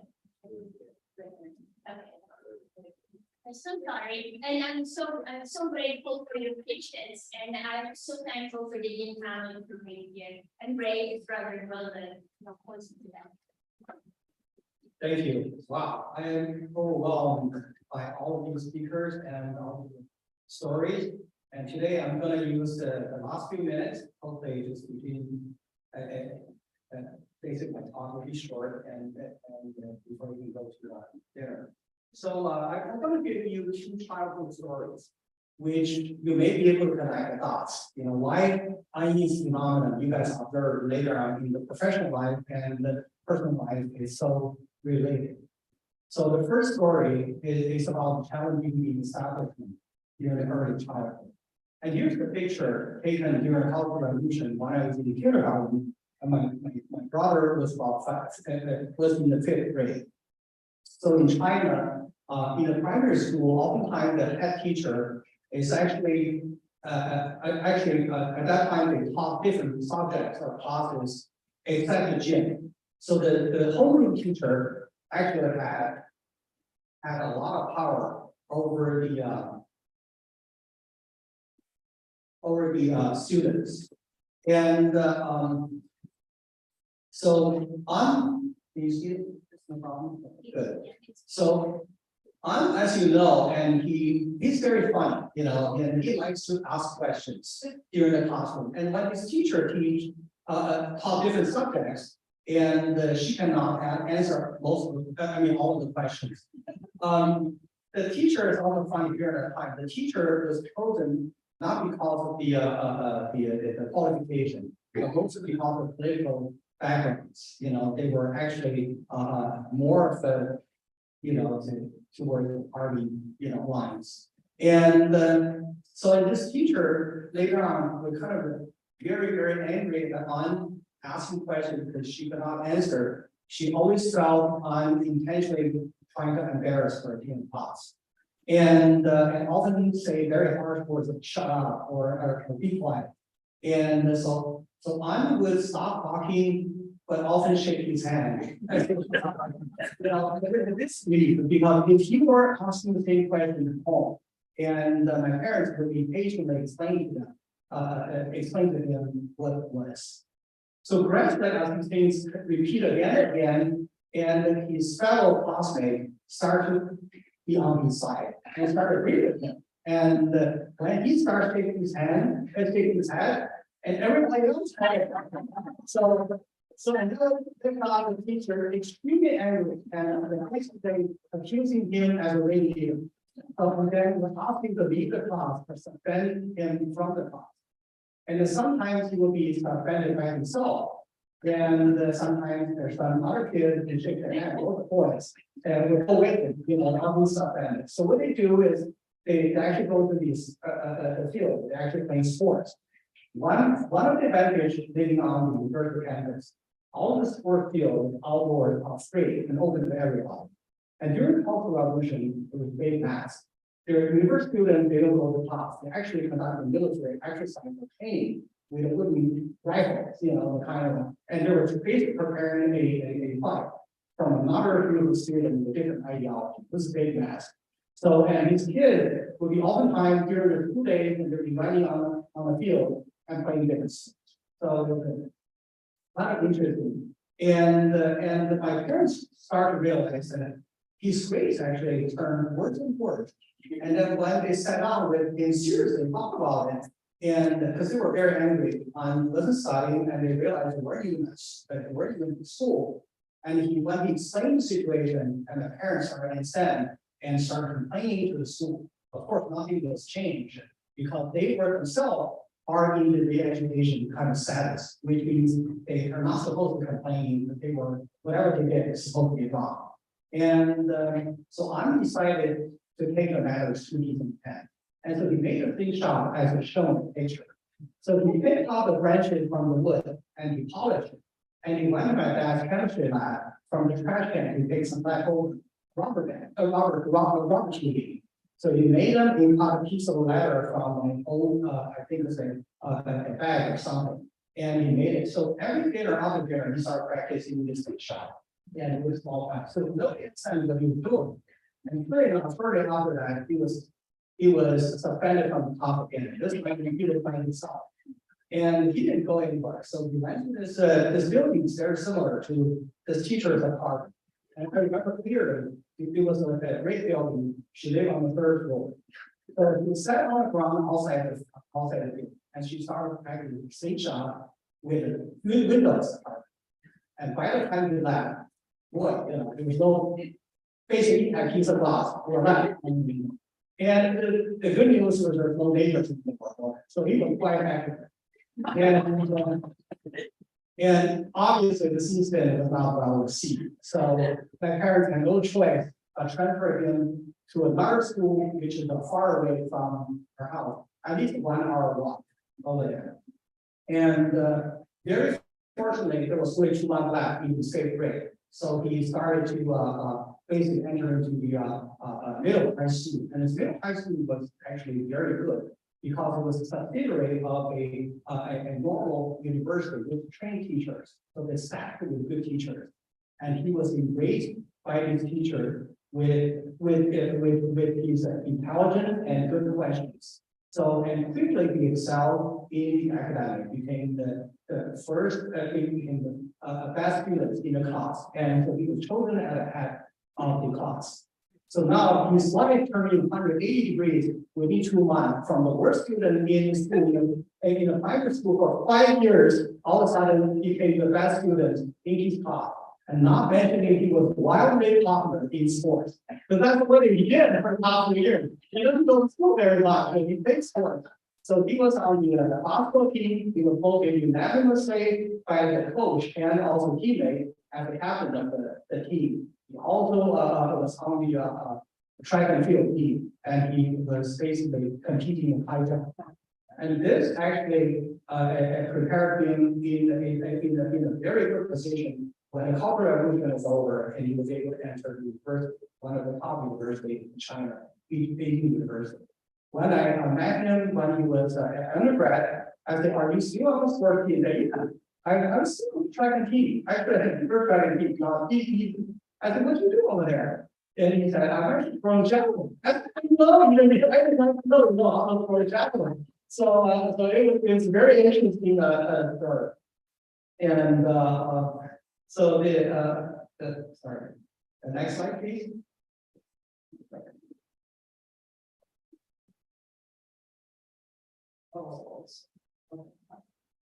So this is where childhood story. Now you see where his inspiration came from. He always asked questions, and he always challenged those people who could not give him the answer. And later on, as you can see, in many of the field work, he's challenging a lot of field authorities, and because they think they were or they're not giving him the right answer, and he would try very hard to figure out what the answer should be.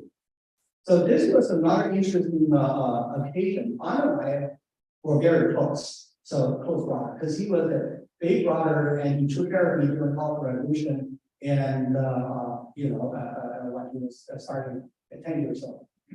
So in 2011 or so, when I came to LA, and we met for dinner, he picked me up from the airport, and we went for dinner together, 2 of us. And then he said, "Well, I'm working on some really exciting things."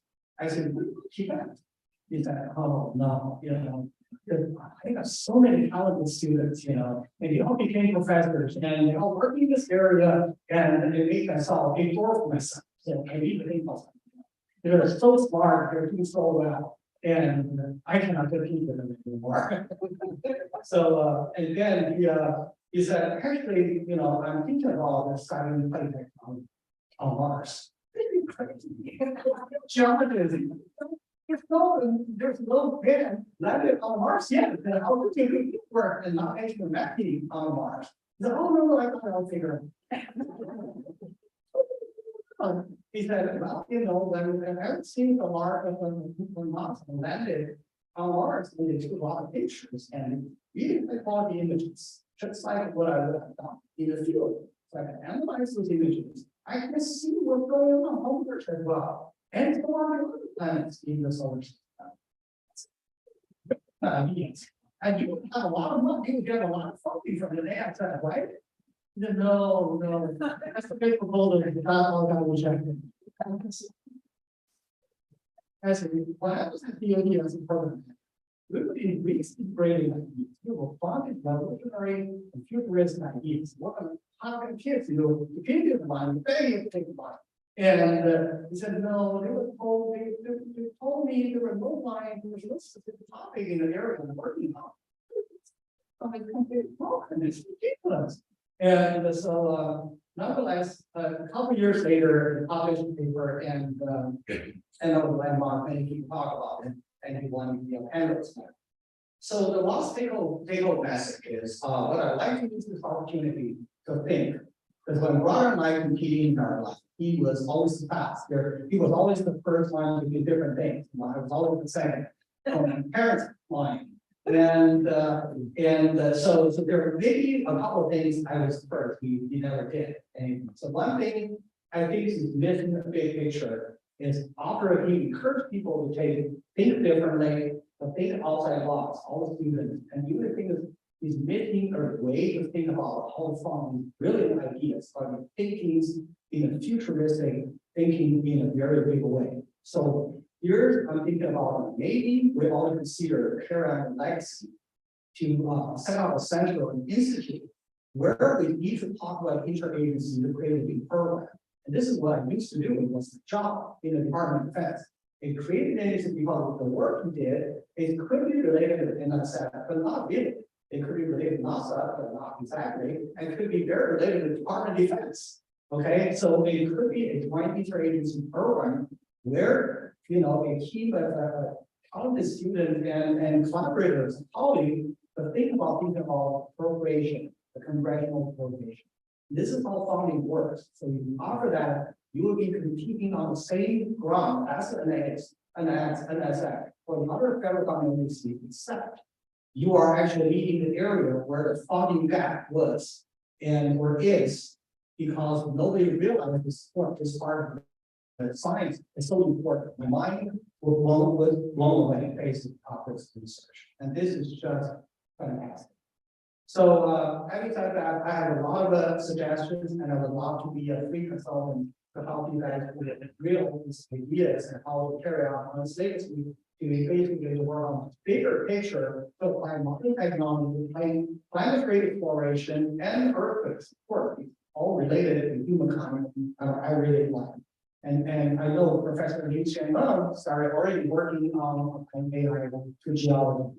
Boy, if you can apply a GIS tool to the picture on used to value analyze them from Mars and other planets, it will be a wonderful, wonderful research area.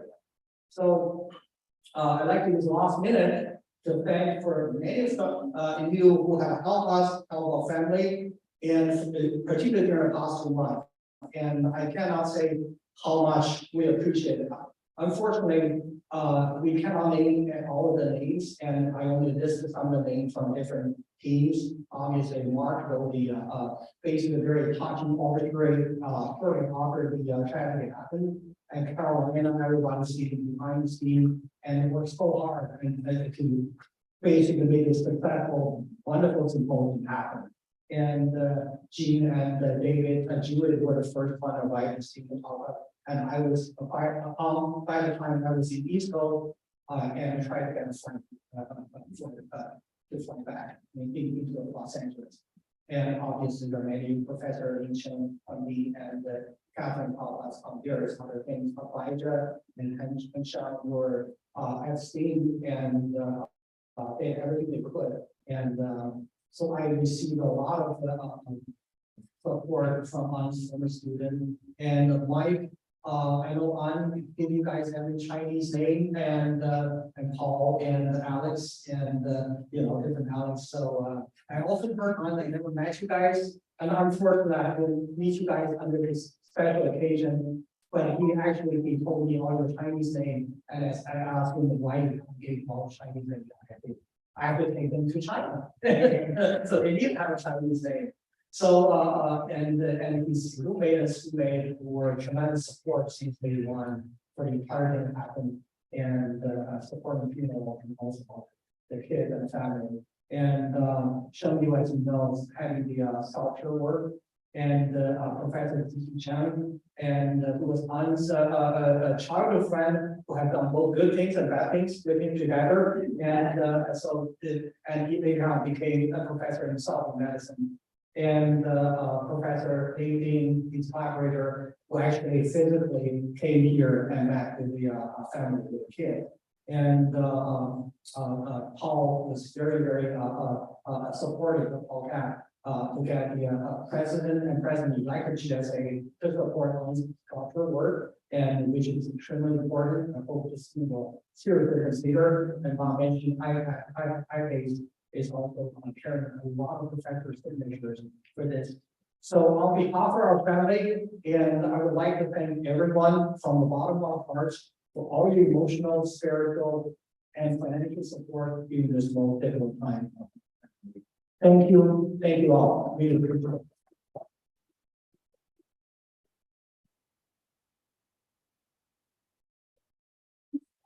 And now Sandy Bien will come up to say the final words before we go to our reception.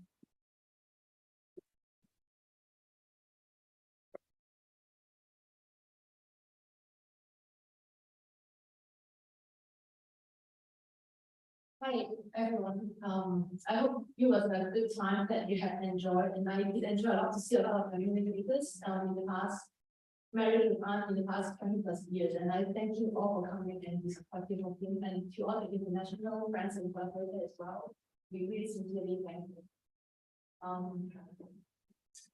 By God's grace, Anne has a lot of amazing qualities, professionally and talent-wise.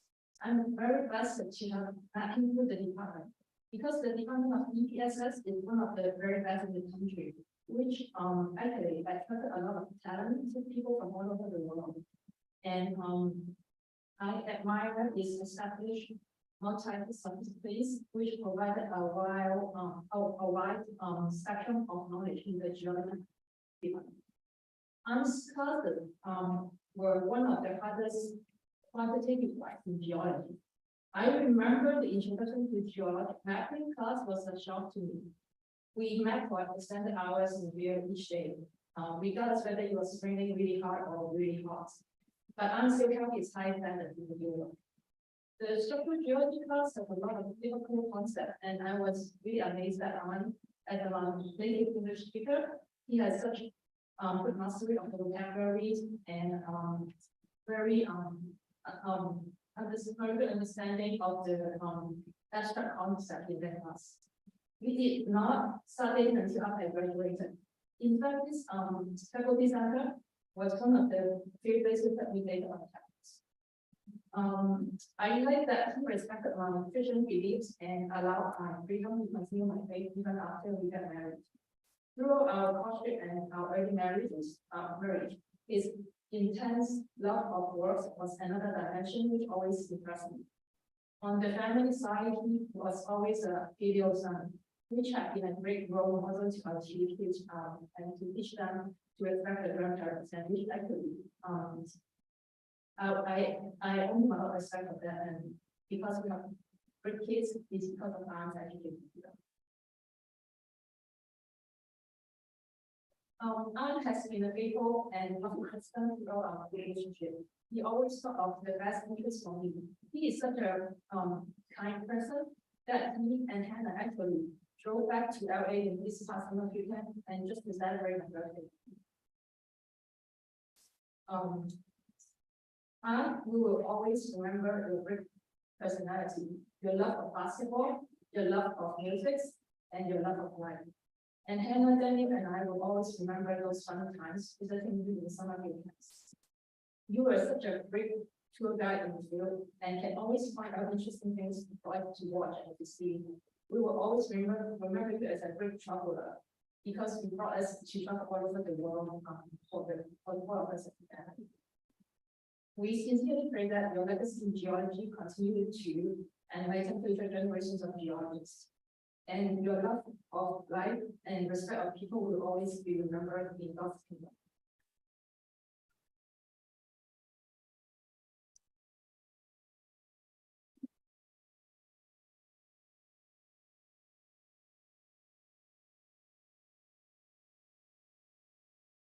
well, our IT problems have continued throughout the day.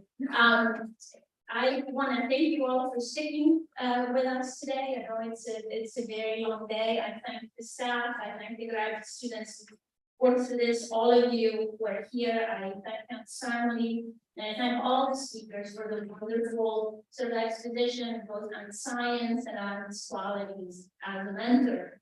I just wanted to close not just with thanks, but perhaps with a little bit of a more personal sort of, not history, but reminiscence of Anne for myself. I never met Anne until I arrived at UCLA.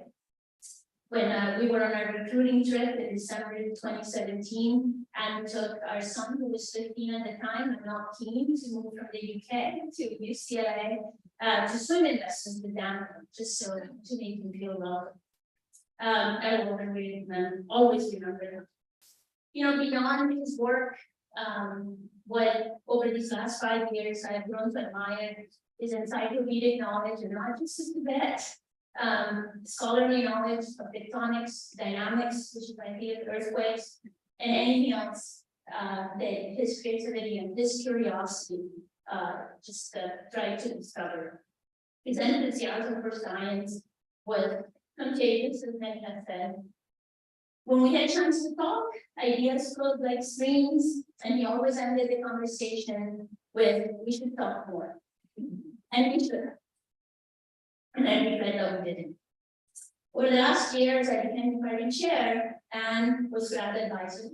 And I came to know him as a human being. And it's a strange thing to say because I don't have Mark's experience of friendship of 30 years, but I came to love him. No matter what I asked him to do, he did it. No matter how much he had to do or what challenges he faced, he was always thinking of how to make the department better and how to improve the student experience. I didn't know him long, but I will listen forever. Today is a testament to what he leaves behind. Forgive me the pun, but a mountain of scientific discovery, a superhuman impact on his community, and a legacy that we live on. And I'm just going to close so we can go enjoy and celebrate with how his legacy will live on. One of the students in 121 came to talk to me after coming back and told me how many times, how much they spoke in the field. And I think she gave me the best sign for the legacy that he would leave. And he said, "From now on, I have changed the way I will do my science." And with that, Anne, thank you so much for what you've given us.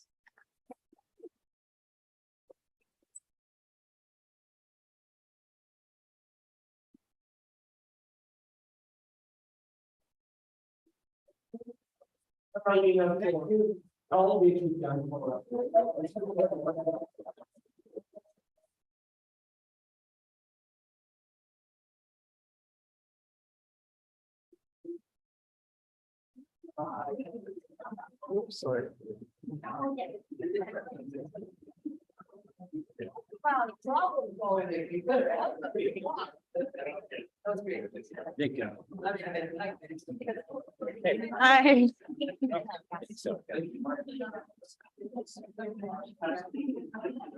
I don't know how long. Oh my God. Hi. Are you gonna stay for the whatever? Maybe a little bit. I'm just like today. Yeah. Yeah, but it's really nice to see you. I know, you too. I follow your Insta. So I'm like, I feel like I'm doing. Oh, here, are you leaving? Yeah, I have to run it. Oh my gosh. Okay.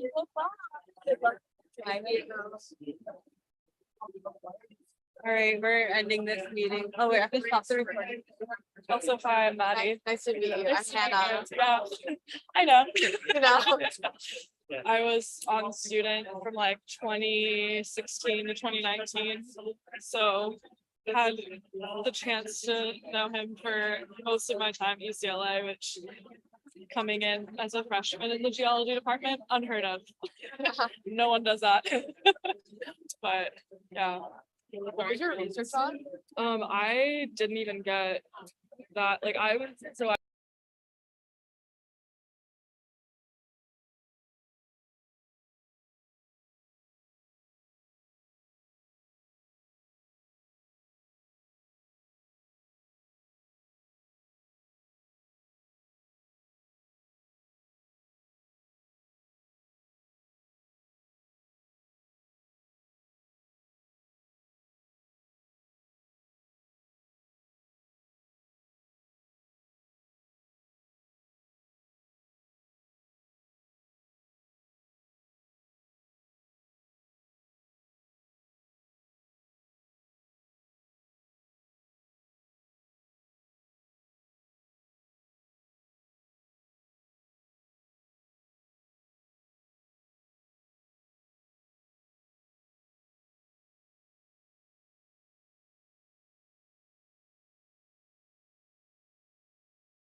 The most exciting part of my job is that I decide what I want to do. I'm always doing the things that excites me the most. When I say that excites me the most, the most exciting part of my job is that I decide what I want to do. So excited about ideas. I'm always doing the things that excites me the most. When I say that excites me the most, right now, the most exciting part of my job is that I decide what I want to do. So excited about ideas. I'm always doing the things that excites me the most. When I say that excites me the most, right now, the most exciting part of my job is